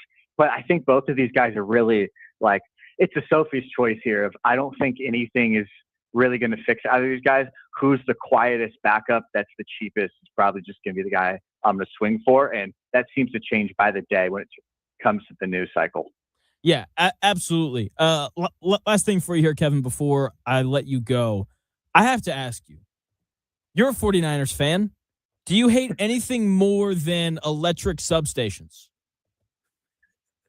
I have gotten to the point where just talk to me in week 1. Who's on the roster? Who's practicing that week 1? I can't do the practice reports. I'm at the point now where I'm excited when guys are missing practice due to soreness, because you can't get seriously hurt if you're not practicing due to soreness. And I don't think it's a substation or anything. I think they have a bunch of old injury-prone players, and maybe the medical staff probably has to get some evaluation from the front office. But at this point, I'm just hoping everyone's there by week 1 and we can address it then, because the day by day really going to have you pulling your hair out with the way their injury report goes. Yeah, that's how I feel about it as well. Like you said, like the roster's old. The substation thing for me is just fun. Like I just think it's it's one of these off-season stories that you just like grab onto and hold on to, because there's not much else to really talk about, you know? Yeah, I mean it's hilarious. I live in Seahawks country, so I get plenty of jokes from my friends that are rivals, and they love the substation jokes. And candidly, they're hilarious. Some of these accounts that have popped up have been really, really funny. It's less funny when it's directed towards your team, but I think it's just one of those peak off-season jokes that by the time we get to actual football rolling around, it will be less of an issue unless they start getting hurt again. It will. And look, I know Shanahan's recovering from a car accident, which just adds insult to injury. Not trying to be funny there. But like it's insane. And since you're in Seattle country, one of my big takes of the offseason so far has been the Seahawks just won the Super Bowl. They're returning like 80% of their snaps from last year, and like no one seems to care. Like I think they're gonna win that division again because they're a really good team. How do the people up in Seattle kind of feel about the lack of attention that they're getting? Yeah, I think they definitely feel pretty slighted. I mean, this was not a team last year that many people had a lot of faith in, and then they go out and obviously win the Super Bowl, and you generally expect to get a lot of love. And the Rams have really kind of stolen their thunder with all their offseason moves and all the stuff they've been in the headlines for. And then they also kind of got disrespected in terms of the week 1 scheduling with getting moved to Wednesday because Niners Rams, their 2 division rivals, are playing this big international game on Thursday. And I do think they feel a little bit like they are not getting the champions due that they deserve. But I would imagine once we get into the season again and they start playing, the hype's going to come back. Like you said, they brought everyone back. There's really nothing to talk about. They're good. They were good last year. They'll probably be good again next year. So I think that's just one of those, they're boring in a good way and it gets swept under the rug, which I understand why fans would be upset about it. But it bodes pretty well heading into the season. Because coming from a fan of a team who's been in the news a lot, I prefer it to be a little bit quieter on my end, even if I just won a Super Bowl. Yeah, that's a great point. All right, Kevin, thank you so much for your time, man. What are you working on right now? You writing up more draft scouting reports going into college football? What else going on in your world? Yeah, we're just wrapping up the last couple of receivers. So those final rankings will come out, and then I'll put out my official big board and a way too early mock draft as college football season is just a couple weeks away. So anyone who wants to follow draft throughout the season knows what type of names and guys they should be following on various different teams across the country. Okay, I lied. Last thing for here. I saw a take this morning that I can't get out of my head. Should Nick Harbor have just played edge rusher instead of wideout? I feel like we would like him a lot more as an edge. Yes, 100%. Because I was just setting up his profile that he is like 99th to 100th percentile in every single category for a wide receiver. He just can't turn left and right. And I'm like, well, if you plug all his numbers in for edge, it's still like 90th percentile or above for height, weight, length, and speed. He's either tight end, D end, or maybe should have stuck with track because that's a freakish athlete. And I just don't think it translates to receiver as well as you would like, and some other positions might benefit from that more. Yeah, that's kind of how I felt about it too. But that South Carolina team going to be interesting this year with Sellers and those guys. How many? Sorry, I said one last thing, and I'm just going to do the thing where I keep going. How many quarterbacks do you have with like a real true first round grade on going into the year? Just the 2. It's going to be Arch Manning and Dante Moore, which I don't think is super surprising to a lot of people if people have been following the cycle. There's a lot of guys, day 2, day 3 grade, that I'm excited to see grow, see if they come back to school, because there's a lot of underclassmen that I'm excited about. But there's just going to be more Manning at the top heading into the season. Is CJ Carr not draft eligible at the end of this year? He is. I am very excited to see what he does in year 2 of a system. I think there's a lot to like, and I understand why people are excited. I need to see him do more. We talk about big boy NFL quarterbacking things, like I mentioned earlier. I'm going to need to see more of that from him over the course of a season in his second year if I want to buy the hype as a guy pushing to the first round. Okay, that's fair, because I know that, like you said, that's a guy that a lot of people are excited about. Orlovsky loves to talk about him, and look, I'm not really a Notre Dame guy, but that dude is very talented. So we'll see how it goes. Kevin, thank you so much for your time, man. I'm sure we'll have you on again here soon. Yeah, man. It's always a pleasure. Thank you. You got it. That is Kevin Potts. Check him out on X at KevinPotts06. Go check out his Substack as well if you want to stay up to date on all things NFL draft throughout the season. Get a nice little head start on all those potential second-round picks for the Indianapolis Colts this year because they do not have a first-round pick. And who needs one when you have the future Daniel Jones, who had another good practice yesterday in New England? Shane Steichen talking about Daniel Jones in 3 minutes.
If it's in today's sports world, it's here. The real Jonathan Smith Show on Indy Sports Ticket 1430 AM, 93.9 HD2, and always on the free Indy Sports Ticket app. Big thanks to the one and only Kevin Potts for joining us in that last segment. Thanks for tuning into the show, no matter how you're tuning in, YouTube, X, the Indy Sports Ticket app, or 1430 AM. The Colts had their joint practice with the Patriots yesterday. It was another day where Daniel Jones could do no wrong, whether he is in Indianapolis or Foxborough. He just seems to find a way to slice these defenses up Here is Coach Steichen on how Daniel Jones looked against the Patriots yesterday. Yeah, I thought he looked great. He did a lot of good things today. We'll go back and look at the tape. But again, I was really pleased with that 2-minute drive offensively going down, down 7, got to go score a touchdown right there at the end of the game. And he let us down. Tyler made some big plays on that drive, 2 big plays. And then Downs obviously with the touchdown there at the end. Shane Steichen right there on Daniel Jones and the nice day that he had. So the Patriots have a good defense. You don't get to the Super Bowl without one. They've got a nice secondary as well. And Daniel Jones had a great day, going 15 of 22 passing between all of the drills. It's an exciting time for the Colts. They've been looking for good quarterback play since Andrew Luck left. And I think there are a lot of people who think that the Colts have found it. It's, I've been tough on Daniel Jones because I need more than 8 games against a bunch of non-playoff teams before I buy in like some other people have. I look at Daniel Jones the same way that I would look at like a new trendy stock. Like, show me 2 full quarters of sustained earnings before I dump my life savings into it, please. I would also rather be 15 minutes late to a party than 15 minutes early. Chris, have you ever been 15 minutes early to a party? Yes. Doesn't it suck? No. What? All the time. Being early is awesome. No. What's bad about being early? 15 minutes early to a party. You show up to a party, and if you're 15 minutes early, like the party hasn't started. Okay. Everyone, like, so it's like you awkwardly holding a 6-pack while the party host is like talking to you, but like also trying to get things ready for the party. I get what you're saying. Not a fan of that. Yeah, I get it. I understand where you're coming from, but I'm a pretty anxious person. If I get there 15 minutes early before a lot of people do, it gives me a chance to analyze my surroundings before it gets too crowded. That's fair. That's a fair point. Okay. Find out what I'm taking home with me, stuff like that. Hey, I'm just kidding. But if you're 15 minutes early, you don't know who else is going to be there. Doesn't matter. You're there. You're supposed to meet your buddy, and he texts you and he's like, "Hey, man, I hope you're not there yet. Something came up. I'm not going." Show up 15 minutes late. That's not a problem. No, the only bad thing about showing up early to a party is the parking situation, because then later on in the night you have to ask everybody to move their cars. Great point. Because you're trying to leave. That's a great point. Never had to deal with that because I'm a 15 minutes late to a party guy. I'm on time to everything else. Okay. Party though, I'm showing up late. Anyway, Daniel Jones has been playing at a pretty high level in these practices without Alec Pierce being there. Again, 15 of 22 yesterday against a good Patriots defense without his best receiver being available. Like, that means something. Without the guy who makes everything easier offensively, Daniel Jones still had a great day. Alec Pierce is like the 3-point shooter that NBA teams put in the corner because it provides spacing. In football terms, like Alec Pierce is power steering. You don't realize how much heavier the drive is until it's gone. He provides spacing for the Colts offense. You have to roll a safety his way, because if you don't, then he'll just beat you over the top for 40 yards. And without that guy who makes offense easier, Daniel Jones diced up a good defense. I know Christian Gonzalez didn't play yesterday for the Patriots, but that's still a good Patriots defense. Daniel Jones is doing what he should do right now. He's performing well in practice, and practice should be easy. If you can't find success in practice, then you're not going to be able to perform on Sundays in front of thousands of people. So this is a great sign of where Daniel Jones is at in terms of his rehab and his development in the Colts offense. The more he plays, the more real things seem. I refuse to get my hopes up because I've seen 7 years of Daniel Jones. I know he can be volatile in the regular season, but it seems like he's going to give the Colts a chance. Okay, the Colts right now are like a luxury sports sedan with 150,000 miles on it. At its peak on the highway, it feels fantastic, but you're constantly waiting for that check engine light to pop on. The Colts at their peak could compete for this division, but at their worst, they'll be fighting for the 3rd spot in this division. Okay, that is a wide range of outcomes for the Indianapolis Colts this year. And ultimately, it's going to come down to how Daniel Jones holds up. If he continues to perform the way that he has in practice so far, and he continues to look like he was never hurt, then the Colts have a decent chance at figuring it out.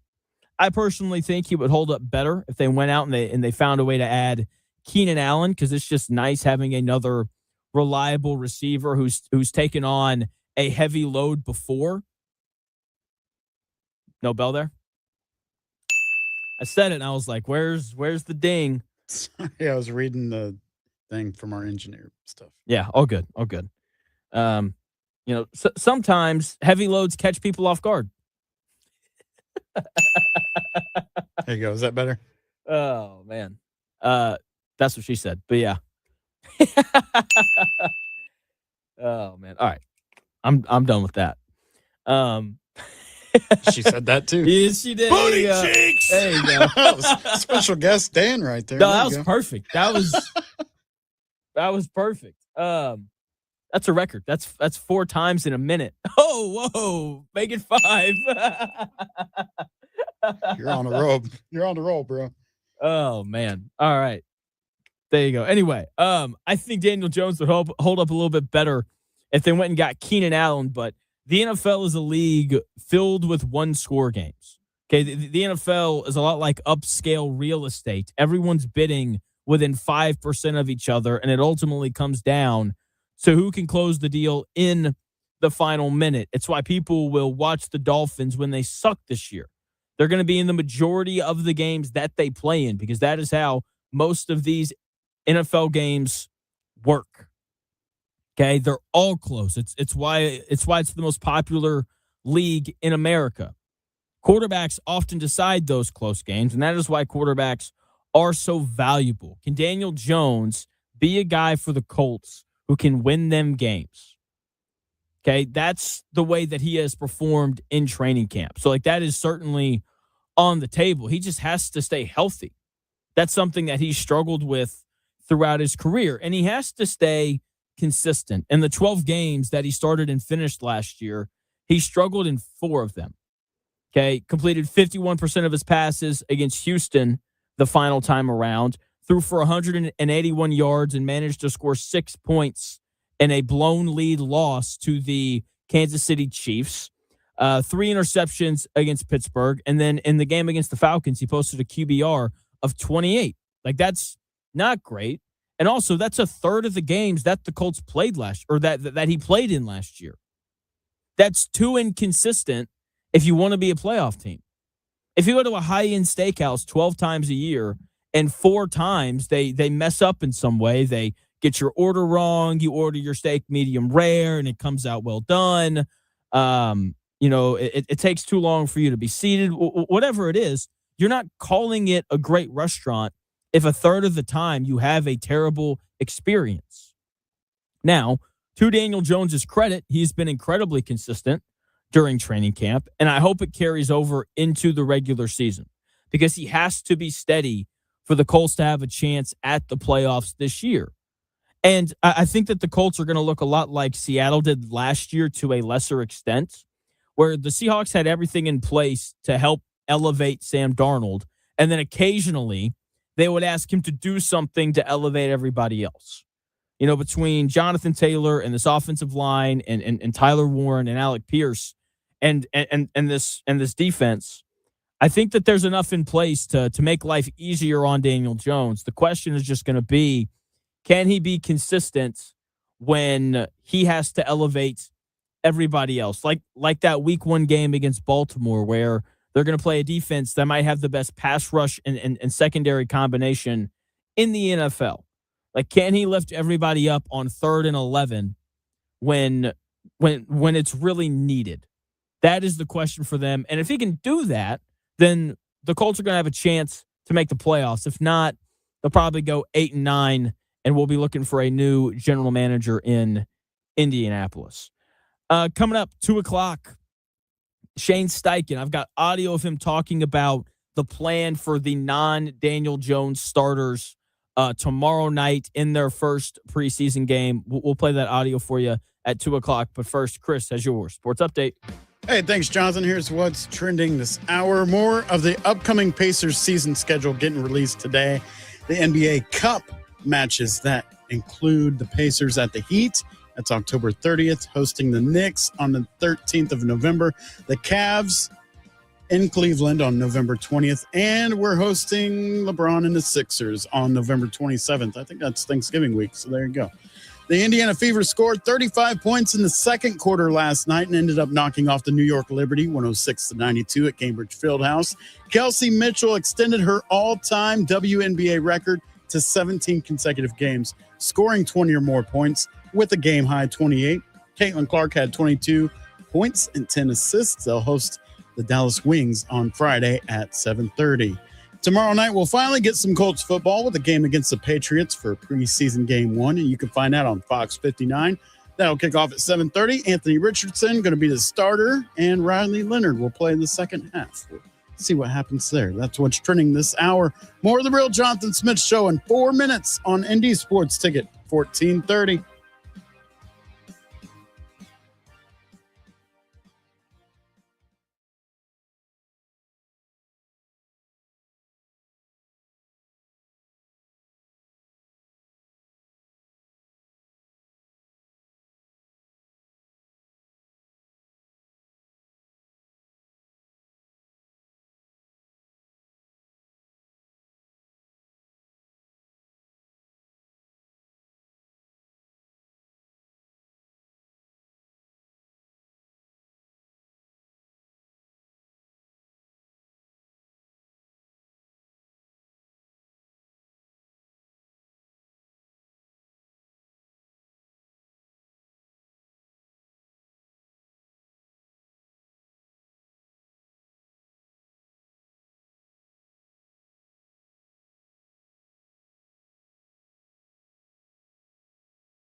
do this. It's the Real Jonathan Smith Show on Indy Sports Ticket, 1430 AM, 93.9 HD2, and always on the free Indy Sports Ticket app.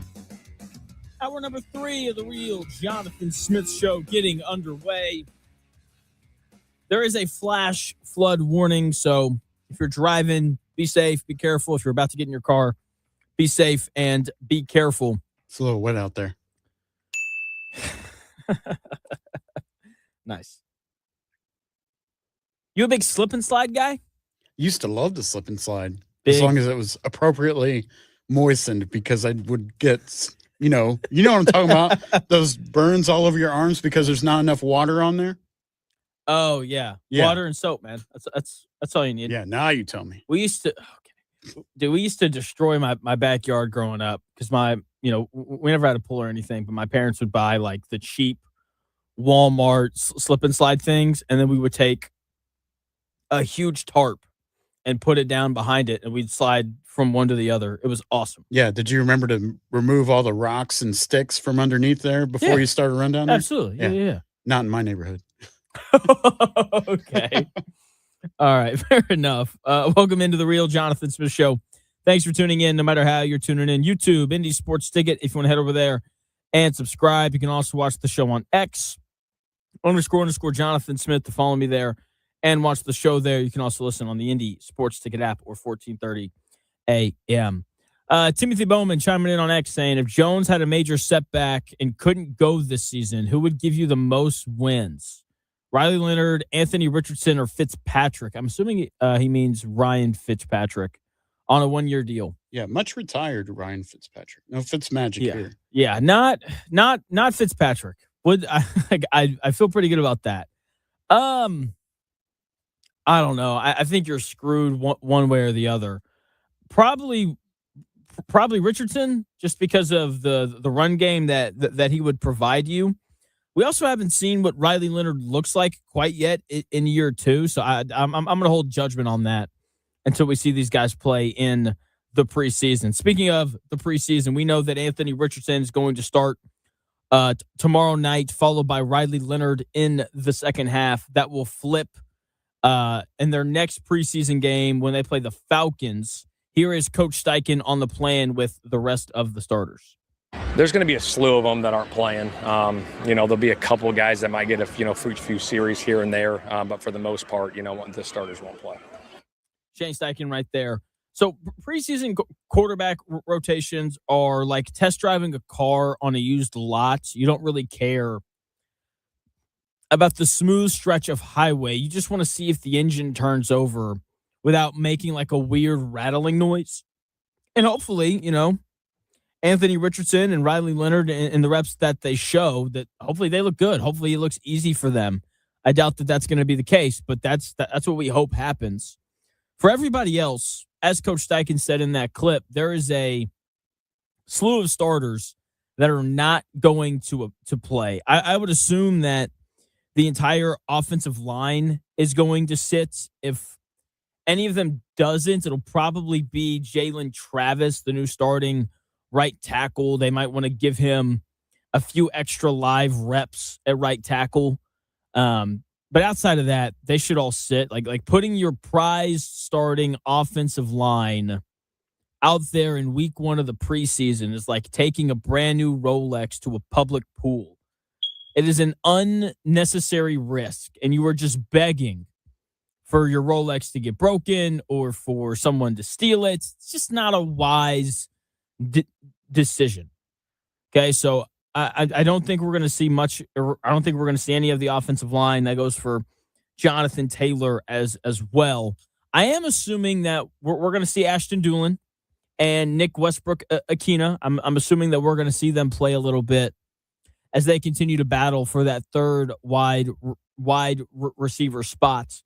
Defensively, the guys that I think that we'll see, I think there's a chance that we see some Jalen Tuimoloau and Arden Key out there on the field as they continue to battle to see who's going to be the starter opposite of Leatu Latu.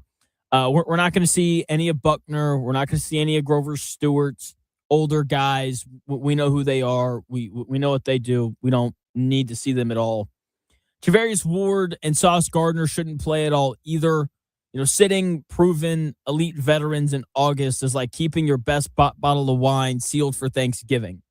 You don't pop the cork for a Tuesday night takeout meal. Just doesn't. I mean, you could do that, but you're just wasting good wine at some point. Chris, are you a wine guy? Nope. Have you ever had wine? I have. Okay. I'm not a huge fan of it. In what setting? It's usually like I don't know if it's wine. What is it? Like during the fall where they like heat it up and it's like, what is it? Some kind of cider or something? Is that wine too? No. Nope. That's Is that cider. different? Okay. It's different. Yeah. Well, then no. Different. Nope.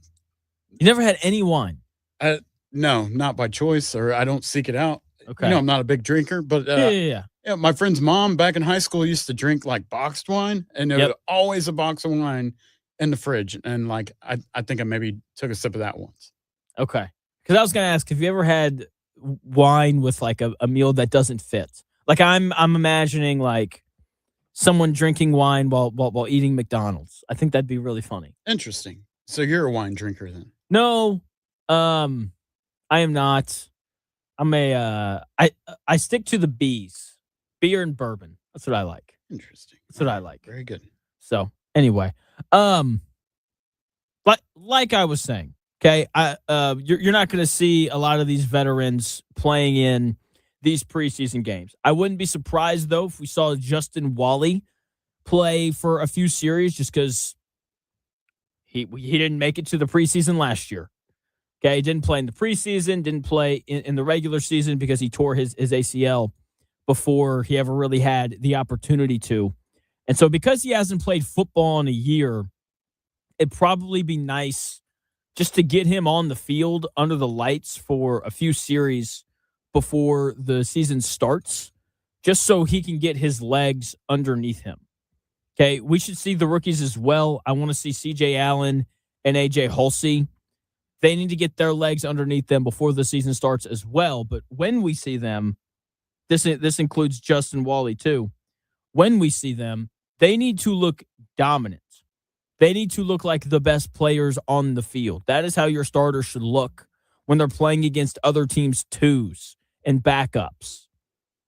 That is what we should see. We should see C.J. Allen blowing ball carriers up in the backfield. We should see A.J. Hulsey. What's up? What's up, Chris? Borderline bell.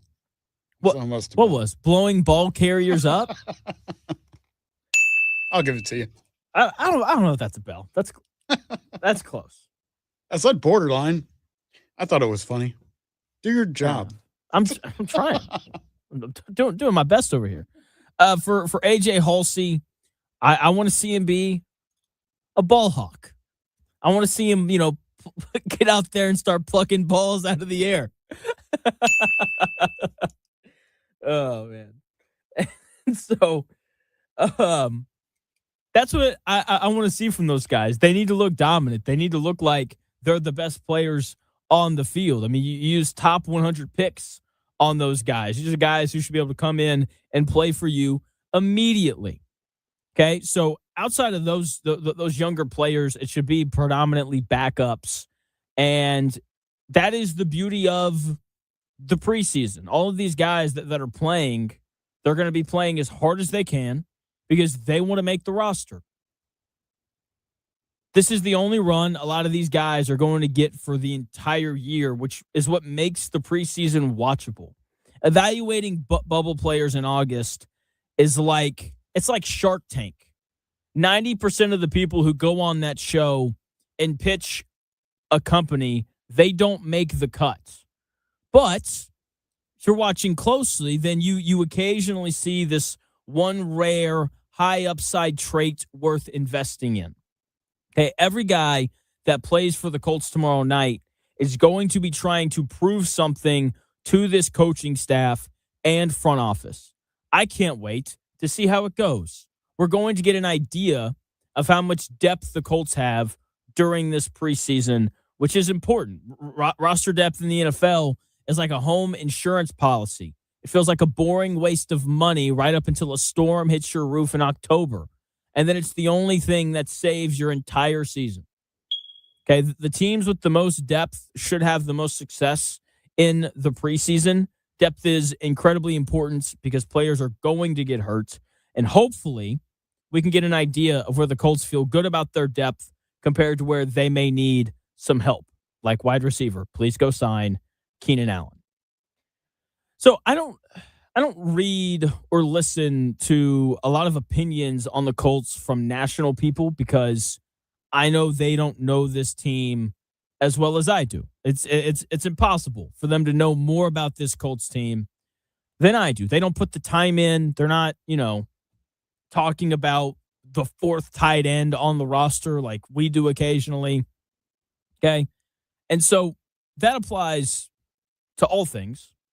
And I was reading up last night on some hot seat coaches because I'm just ready for football. If you have the word NFL or the words college football in your title, I'm probably going to read. And Bleacher Report put out this article on like the 5 coaches in the NFL that are sitting on the hottest seats. And in this article, Bleacher Report decided to be stupid. And that gets us into our Over the Hump Day on a Wednesday. Uh-oh, guess what day it is? Guess what day it is? Huh? Anybody? Julie, hey, guess what day it is? Oh, come on, I know you can hear me. Mike. What day is it, Mike? Leslie, guess what today is? It's Hump Day. Woo-hoo! Hump Day!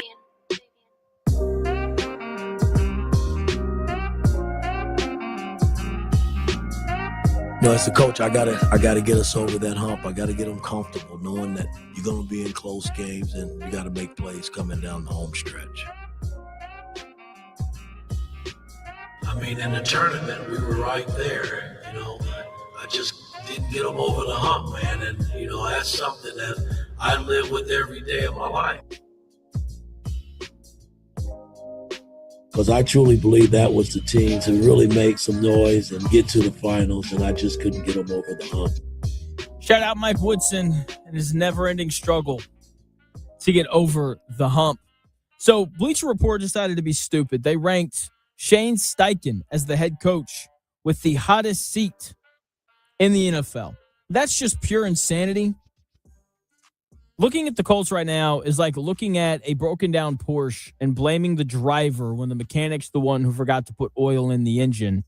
Shane Steichen's the driver of the car. Chris Ballard is the mechanic. And I would argue that the construction of this car in this analogy hasn't been great. Now, I also acknowledge that things have not gone perfectly for Coach Steichen during his time in Indianapolis, but I think it's been more of a roster and injury issue than it has been a Shane Steichen issue. He has one inexcusable mistake. That was throwing the 4th down swing pass to Tyler Goodson, a third-string running back, as opposed to just like handing it off to Jonathan Taylor.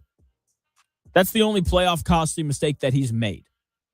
It wasn't his fault 2 years ago when Jonathan Taylor dropped the football before he crossed the goal line in Denver. That win would have put the Colts at 7-7 with 3 games to go against the Titans, Jaguars, and Giants. It wasn't his fault last year when Daniel Jones got hurt. He's had Anthony Richardson and Gardner Minshew for over half of his games during his time here as his starting quarterback. Both of those guys could be third-string quarterbacks this year. You're asking Shane Steichen to cook a 5-star Michelin meal, but Chris Ballard keeps handing him lunch meat and off-brand white bread. Okay, that's what he's had to work with. And they think that his seat is hotter than Zach Taylor's? A guy who's missed the playoffs 3 years in a row with Joe Burrow as his starting quarterback and Jamar Chase and T. Higgins and Trey Hendrickson all on his roster? All 4 of those guys, if they came to Indianapolis, would show up and immediately be the best player on this Colts team. And Zach Taylor's missed the playoffs 3 years in a row. Zach Taylor got handed the keys to a Ferrari and keeps parking it in the ditch.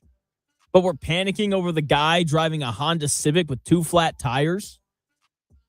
They think Shane Steichen's seat is hotter than Aaron Glenn's, who went 3-14 last year with the New York Jets.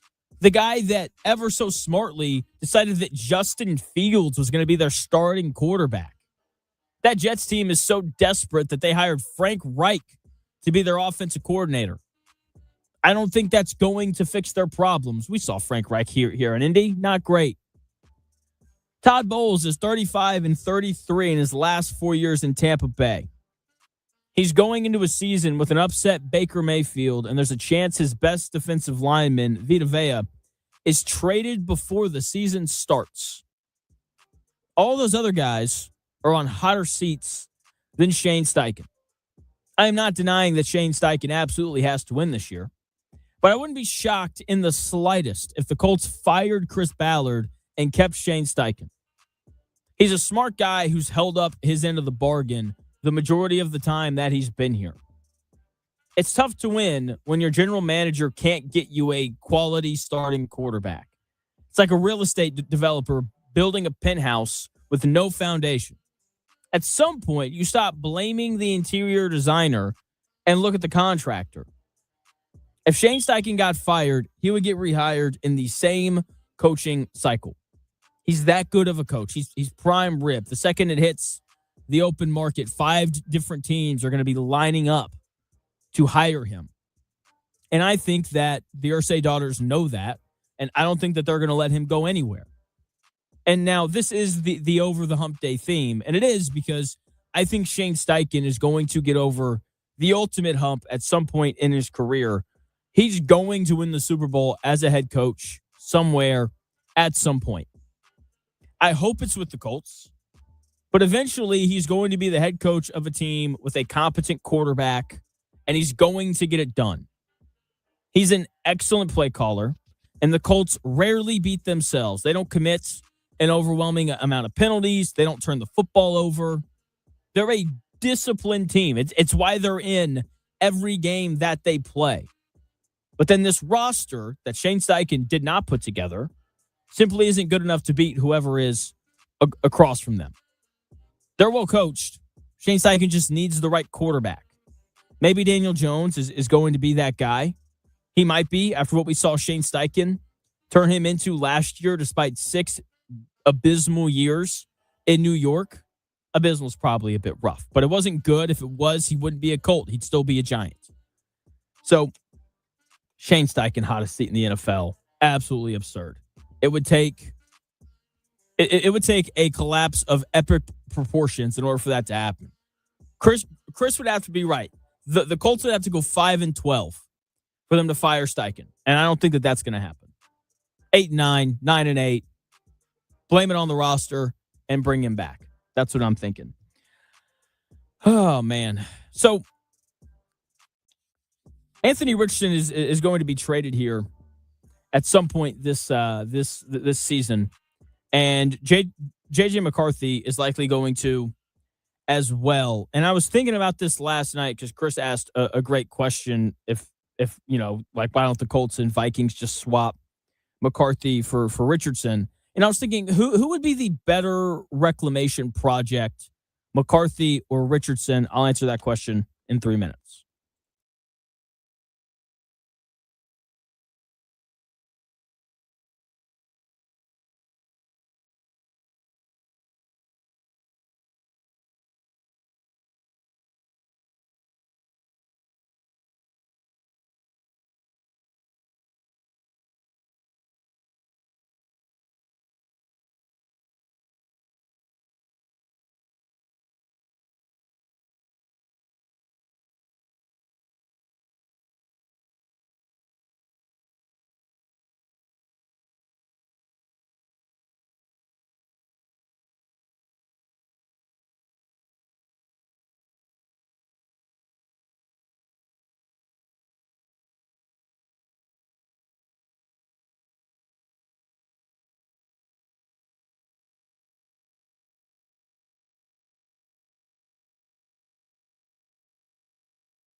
It may, one day, be a must-listen for sports enthusiasts.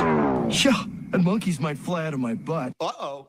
The Real Jonathan Smith Show on Indy Sports Ticket 1430 AM, 93.9 HD2, and always on the free Indy Sports Ticket app. Yeah. Anthony Richardson was certainly not the right quarterback for the Indianapolis Colts and Shane Steichen. That is why he is likely going to be the Colts' third-string quarterback this year. What a bummer. J.J. McCarthy wasn't the answer in Minnesota. They're the two latest young quarterbacks that might get shipped out to see if they can revive their careers somewhere else. Neither one of them are good. They're like, shiny sports cars sitting on a lot with no transmission. They look great in the showroom, but they aren't going to take you much of anywhere. Welcome into the Real Jonathan Smith Show. Thanks for tuning in, no matter how you're tuning in. YouTube, X, the Indy Sports Ticket app, or 1430 AM. Anthony Richardson struggles to complete simple passes, but he does give you some wow moments here and there. J.J. McCarthy is a quarterback that struggles to complete passes, but he doesn't give you wow moments. Okay, he also has a turnover problem. Both of these quarterbacks do. But which one of these guys would be better as a reclamation project? I think Anthony Richardson is like buying a fixer-upper mansion with incredible bones and a leaky roof. McCarthy is more like buying a fixer-upper condo with low ceilings and bad plumbing. You're spending a lot of money and time just to end up with a standard average place. Buzzard, what's going on? You got an Anthony Richardson question? I do. I wish it would rain a little bit more, though. Yeah, me too. Oh, it's ridiculous. Question, yes. Gun-to-head question for you, Jonathan Smith. Okay. Is tomorrow Anthony Richardson's start his last start ever, preseason or regular season, in his NFL career? In his NFL career, I'm going to go no. He's going to go somewhere. He'll be the backup, and he'll start a game just because the starting quarterback, whoever he ends up gets hurt. All right, that's your final answer? Yeah, that's my final answer. I mean, look, he's not great, but I don't know. I think he's one of the 64 best quarterbacks in America. Yeah. So what do you think? You sound like you don't agree. No, I think it's a decent gun-to-head question because it's just he could go to another team. It's just will somebody else give him a chance in the preseason? It's just more of a will the dude get a start? Meaning like, do we still even have a sliver of believing in this guy versus, he gets in randomly because everybody gets hurt. So, and it's kind of, I don't know, he gets made fun of a lot, but it's just, I think at one of somebody that had mentioned that he just needs to move to tight end might not be far off.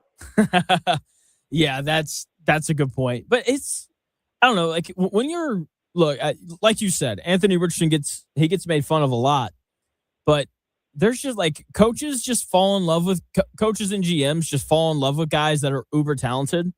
It's the, I can fix him kind of mentality. And so I think because of that, he'll start at least one more game. But the tight end thing may happen. I don't, that's looking more and more possible as the more he plays quarterback. Yeah, I think the analogy is kind of chasing your own bet. As far as if you have a bet you really believe in and you lose it, then you just kind of chase it to make up for it. And I think that's what they're doing right now. So it'll be fun. As much as I make fun of the Colts, I'll still tune in and watch and see what happens tomorrow. Absolutely. Okay. Question for you, though, about Anthony Richardson playing tight end. If he can't catch the snap, how do we feel about him actually catching passes? That's a really good point. Yeah. I think that's it. I don't know. I think it's just, that's what's so weird is you have like one simple goal is I just think everything just runs so fast and he just can't simply catch it. So I don't know. Yeah, maybe he needs to pick another position. I don't know what other position he can play, but I think he's going to play bench for a while. Yeah, that's he'll play left out. Oh man, good stuff. All right, Buzzard. Fun ride. What's up? No, I just said just fun ride with him, but I think it's over. Okay, what are you doing right now? Because you do all like a lot of landscaping stuff. When it's just raining like this, what are you guys doing? Tree work. So not like right now, but yeah, if the tree falls because of the wind and all that kind of stuff. So we have a tree service department. We're not turning on and fixing any irrigation. We definitely don't need that. But yeah, just bidding tree work. So half of my time spent listening to you is staring at a screen and doing quotes and mapping landscape stuff, just fun stuff like that. Sounds like a blast. Oh yeah. All right, Buzzard. Thank you for the call, man. All right, man. See you guys. See you. You know, that is a really interesting question. Like, if Anthony Richardson can't catch a snap, how can we trust this guy to catch the football as a tight end if he can't see? Because that's still like we played that Rappaport video earlier in the week where he was talking about how like that's one of the concerns that teams have. He has that injury to his eye. Like, can he see? That's kind of important. You know, like if you're going to catch something, you need to be able to see it. Chris, what do you kind of think about that? He's not big enough to be a fullback, right? Like, he could be a running back. But he could play fullback. Yeah, okay. Yeah. Well, I would feel better about handing it to him than throwing it to him. Oh, let's go. The Rock. He's going to headbutt somebody anyway and knock himself out, so why not just hand it to him? Go get a couple yards, man. Yeah, let's do it. Let's do that instead. Or maybe you just do – you're not a college football guy. Not yet. But not yet. That's a great – like a decade ago, Oklahoma, I can't remember who the starting quarterback was, but they had a backup, and his last name was Bell, and his nickname was the Belldozer. And so they, like, short yardage and goal line, he would come in and play quarterback, and he just stacked up all these rushing touchdowns because you don't get a name like the Belldozer unless you're running people over. Right.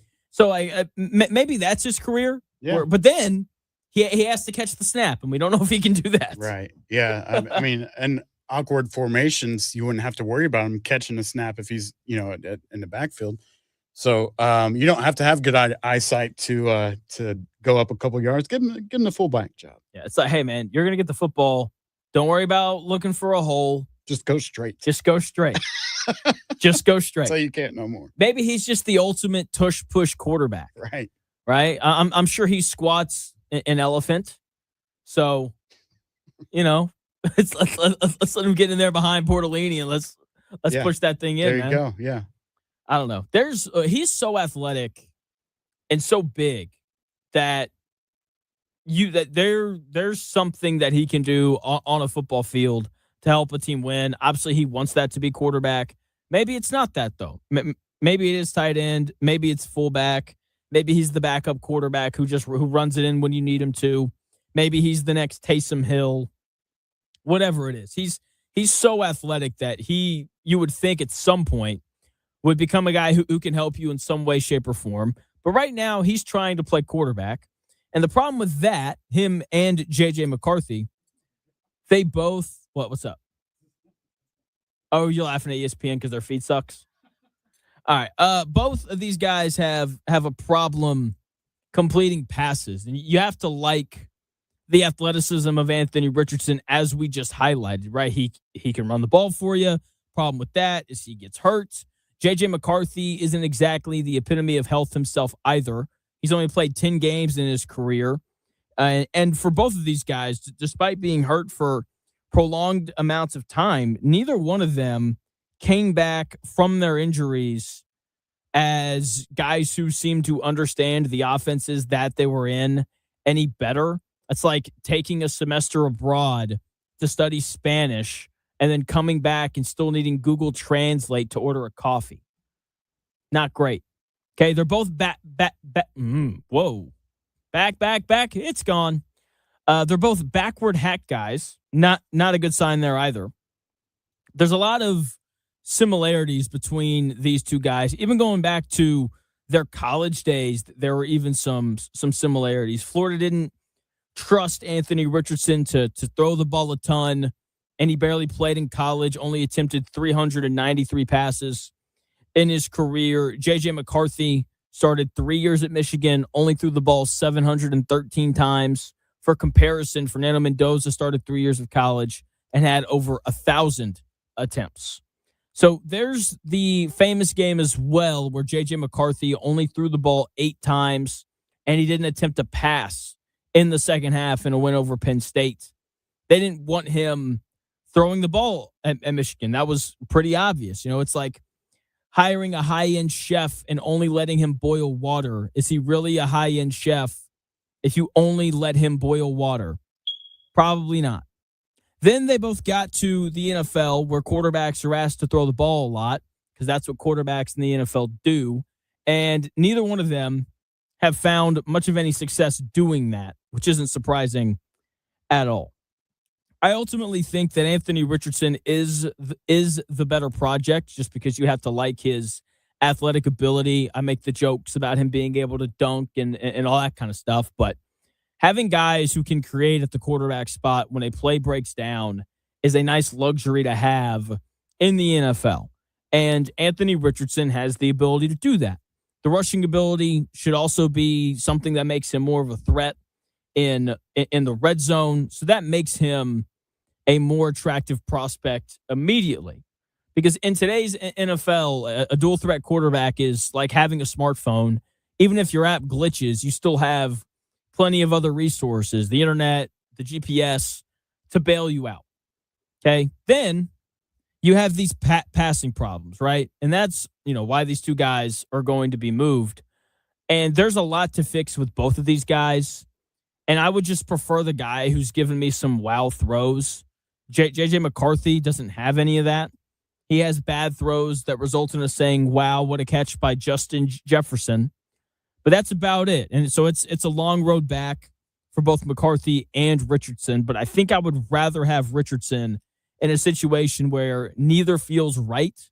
Taking Anthony Richardson is like buying a lottery ticket with a massive jackpot, while McCarthy is like buying a lottery ticket with the grand prize being a $20 gift card. So there's just a lot more to gain if you can fix Richardson as opposed to fixing a guy like McCarthy.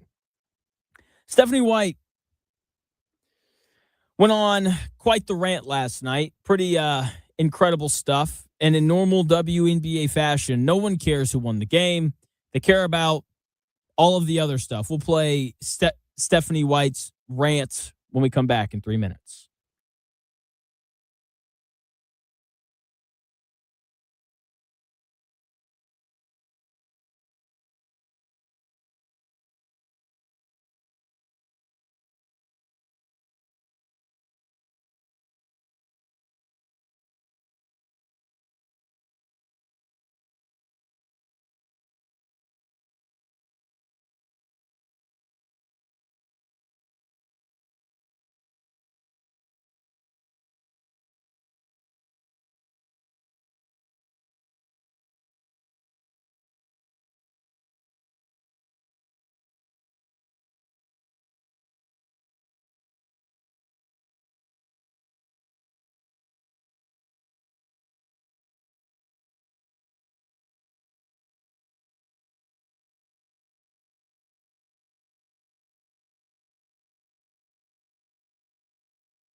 Form.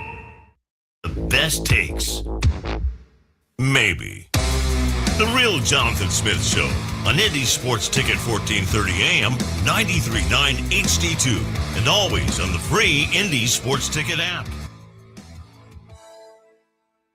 Stephanie White had some things to say last night. None of it about, the Fever winning or anything like that. And in typical WNBA fashion, no one's talking about, Caitlin Clark's 22-point, 10-assist double-double in a win over a good New York Liberty team. It's the WNBA. Why would we ever want to talk about the basketball that's being played? The basketball is a sideshow to everything else going on. It's like going to a steakhouse for the baked potato. That's where the WNBA is at right now. And last night, Fever head coach Stephanie White gave us a rant addressing the nonsense going on in the WNBA and a lot more. Here it is. No, I'm going to start today. This isn't necessarily for those people that are in this room. This is more for an online community that's trying to create narratives that simply don't exist, trying to create a fabrication or distortion of who I am, of what I'm about. Our players' success, our players' health and wellness, our players' safety is always a top priority for me. One of the things I pride myself on is my relationships with players. For those who have anything to say about the play in the last game, I didn't see the play in real time. I went straight to a press conference. I thought the play got called right. Thankfully, Sophie's okay. Was it egregious? Absolutely. When you have a chance to watch that over and over and over on replay, you can see that. I didn't have that in real time. Were there any I take personally any suggestions that I don't 100% always have my players back. I ride with them 10 toes down all the time. All the time. They know that. It's a shame that we can't have an opportunity to talk about what great basketball they're playing, because they are f***ing playing. The reality is, with me, I will always lead with love. I will always lead with grace. I will always lead with humility. And I will always lead with integrity. Doesn't mean I'll always get it right. I'm also human. The hate, the fear-mongering, the divisiveness, the stuff that's trying to hijack our league will not win. It won't win. We are united. We are connected. We will not be divided. Every day these women put their on the line. Every day. When they go low, we go high. Love will win. Grace will win. Humility will win. And kindness will win. I stand by them. I will always stand by them. Everybody else can go to hell. Stephanie White there with a very passionate rant. And in that rant, I think she said some good things. And I think she said some dumb things as well. One, never acknowledge the internet trolls. It doesn't do anything for you. As someone who talks for 3 hours a day and, has engaged with these trolls, they don't care. You're not doing anything by addressing them.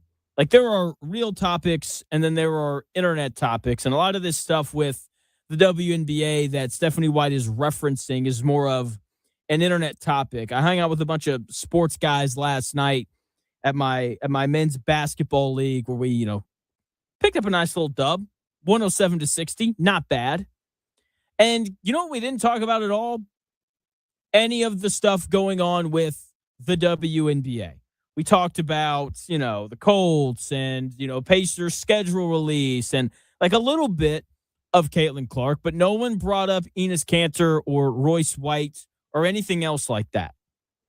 Okay? Never acknowledge the internet trolls. Engaging with Twitter trolls is like getting into a shouting match with the guy standing on the corner wearing a tinfoil hat. You're not going to change his mind. And you just look crazy yelling at him. You're just yelling into the void, Stephanie. So a little bit of advice, don't engage with the trolls anymore. I have a problem with her saying, though, that she didn't see the foul. That, to me, makes her statement even more egregious, honestly. You can't go into a press conference and blindly defend the opposition. That is the problem that I have. If anything, you should blindly defend your players, not the opposition. That's like a defense attorney walking into court and saying, look, guys, I haven't read the evidence, but the prosecution seems like a great group of guys. I'm sure everything's going to be fine. You can't do that. That's dumb. Also, how about you just say you didn't see the video? Walk into the press conference, you get asked the question, you know that it's coming, and say, look, guys, I went from the game straight in here. I haven't seen the video yet. But you didn't do that, Coach White. Instead, you came in having not seen the video and went, yeah, like my player just got clotheslined. But yeah, I'm sure Dejanay Carrington didn't mean anything by it. I'm sure it's fine. Just say that you hadn't seen the video yet. People would have understood that. And if they didn't, then their opinion doesn't matter anyway. Okay? A point that she was correct on, however, is that no one ever talks about the basketball being played with the WNBA. It is a league that is discussed more on political shows than on sports shows. That's why I don't take the time to talk about it a ton on this show. I'm not a political person. I don't care about politics at all. I hate that I'm even talking about this. But Stephanie White is correct. The headlines after WNBA games are never about basketball. The headline is never Caitlin Clark in the Fever have won 5 in a row. It's never that. Instead, the headline normally reads something like, why do WNBA lesbians hate Caitlin Clark? That's a problem that the WNBA has to find a way to fix. It is more of a political talking point as a league than it is a sporting league. Speaking of which, Stephanie White says that the WNBA is united and connected. And that is a load of BS. That's just not true. Teams in the WNBA clearly hate the Fever. That's how they're united. They're all united in hate against the Indiana Fever. There is clearly a dislike of Caitlin Clark as well because she garners the most attention in the league. Okay, that's why people don't like her. Okay, people want to do the whole, no one likes Caitlin Clark because she's a straight white girl. Guess what? Sabrina Ionescu is a straight white girl. WNBA players do seem to like her. Kelsey Plum is a straight white girl. WNBA players seem to like her as well. WNBA players don't like Caitlin Clark because she is more popular than all of them, and she is better than 99.9% of them. Also, if the league was united, you wouldn't have all of these political talking points that keep getting recycled on news outlets. Also, since Stephanie White said that, the stuff trying to hijack the league won't win, I'm going to go ahead and assume right now that the Indiana Fever are not going to draft Enes Kanter in the 2027 WNBA draft. Just a guess there. Lastly, she finishes with something a little cheesy with the whole love will win thing. Just a slight thought here. Maybe don't say love and kindness will win and then tell everybody to go to hell. Just an idea. It's like your real estate agent giving you a warm smile, handing you a housewarming basket, and then keying your car on the way out of the driveway. Just doesn't go together. Of everybody who spoke last night, I thought Caitlin Clark had the best statement. Here she is after the game talking about Stephanie White. I think our world is just like, we love to hate. We love to divide. Like, that's all we want to do. Like, nobody wants to see each other succeed. And I think that's a really painful thing for myself to watch. I feel like we need to do a better job at uplifting each other. And I can assure you there was no way we were losing this game tonight. And I told her that before the game. Like, there was no way we were losing this game for her. And, it's tough. Like, that's my head coach. Like, I hated that our fans booed her before the game. That made me a little sick, to be honest. And you can disagree and this and that, and I get it. It's professional sports. People are going to boo, but like at the end of the day, that's our head coach, and we're going to ride for her, and we're always going to have our back, and that's never going to tear our locker room apart. So I just love her, and I feel for her because I know it can be a lot at times, and she does a great job a lot of times blocking it out, but there's other moments where it can get under your skin, and that's just being human, and that's just life. Like, there are tough days and there are tough moments, but just proud of our group. Like, I think we showed like what we're all about tonight. Like, we came out, we had fun, we shared the ball, and, you know, we played with joy and a smile on our face. And to be honest, we really just did it for her, and we did it for each other and the girls in our locker room. Caitlin Clark right there talking about just a lot of stuff there. And I hope Coach White heard that and took notes on it, because that is how you have people's backs. If she had just come out after the Sophie Cunningham foul controversy and just said, that foul made me sick, I thought it was egregious, no one would be saying anything right now. You would have just been able to move on, and you wouldn't have had to go on that rant, and everything would be better than it currently is. So hopefully Coach White realized that. Also, for Caitlin Clark to come out and say that about her coach means that she has a good relationship with Stephanie White. This is the nice thing about the WNBA. The players just tell you what they're thinking. It's nice. And ultimately, that's all that matters. If Stephanie White has the seal of approval from Caitlin Clark and Caitlin Clark's respect, which it seems like she does based on what she said right there, then Stephanie White's not going anywhere. And she shouldn't. Okay, if the players like her, Sophie Cunningham had a little piece too where you could tell that she had Coach White's back as well. If the players in the locker room like her, which seems like that's the case, and they're winning games, which is true, then Coach White's not going anywhere. And she shouldn't. If the players like her and they're winning, which are both happening, then she shouldn't go anywhere. Chris, big show today. A lot of stuff that we got to. Yeah. What did we learn today? All right, class. What did we learn today?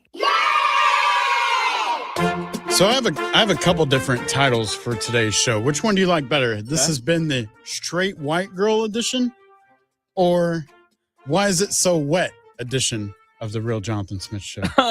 We do both of them? Both of them. All right. Yeah. There you go. This has been the straight white girl, why is it so wet edition of the Real Jonathan Smith Show. Today we learned that rocks and sticks need to be moved off the grass before you set up a slip and slide on it. True. We learned that Jonathan will be quick to tell you his basketball team won by 47 points, but he won't tell you how many of those 107 points he actually scored. I will tell you. No one asked. No one asked. I'll be honest. Nobody asked. I scored 7 points. There you go. But I only took like 5 shots. I didn't have to score, which was really nice. There's always an asterisk in there. I mean, hey, man. I like to pick on Jonathan. It's okay. Yeah, that's part of the show. It's good. I'm glad you won by 47. Thank you. We learned that if I wanted to be treated the way Stephanie White did to the media yesterday, I would have stayed married. Jeez. We learned that, hey, it was announced today former Disney CEO Bob Iger and Josh Kushner purchased the Los Angeles Lakers for a record-breaking price of $12.5 billion, the most expensive sale of a U.S. sports team in history. We didn't really touch on that, but that reminds you to go buy a Powerball ticket, because that's $1 billion up for grabs, and you're only 11 more away from buying the Lakers. Hey-ho. So there you go.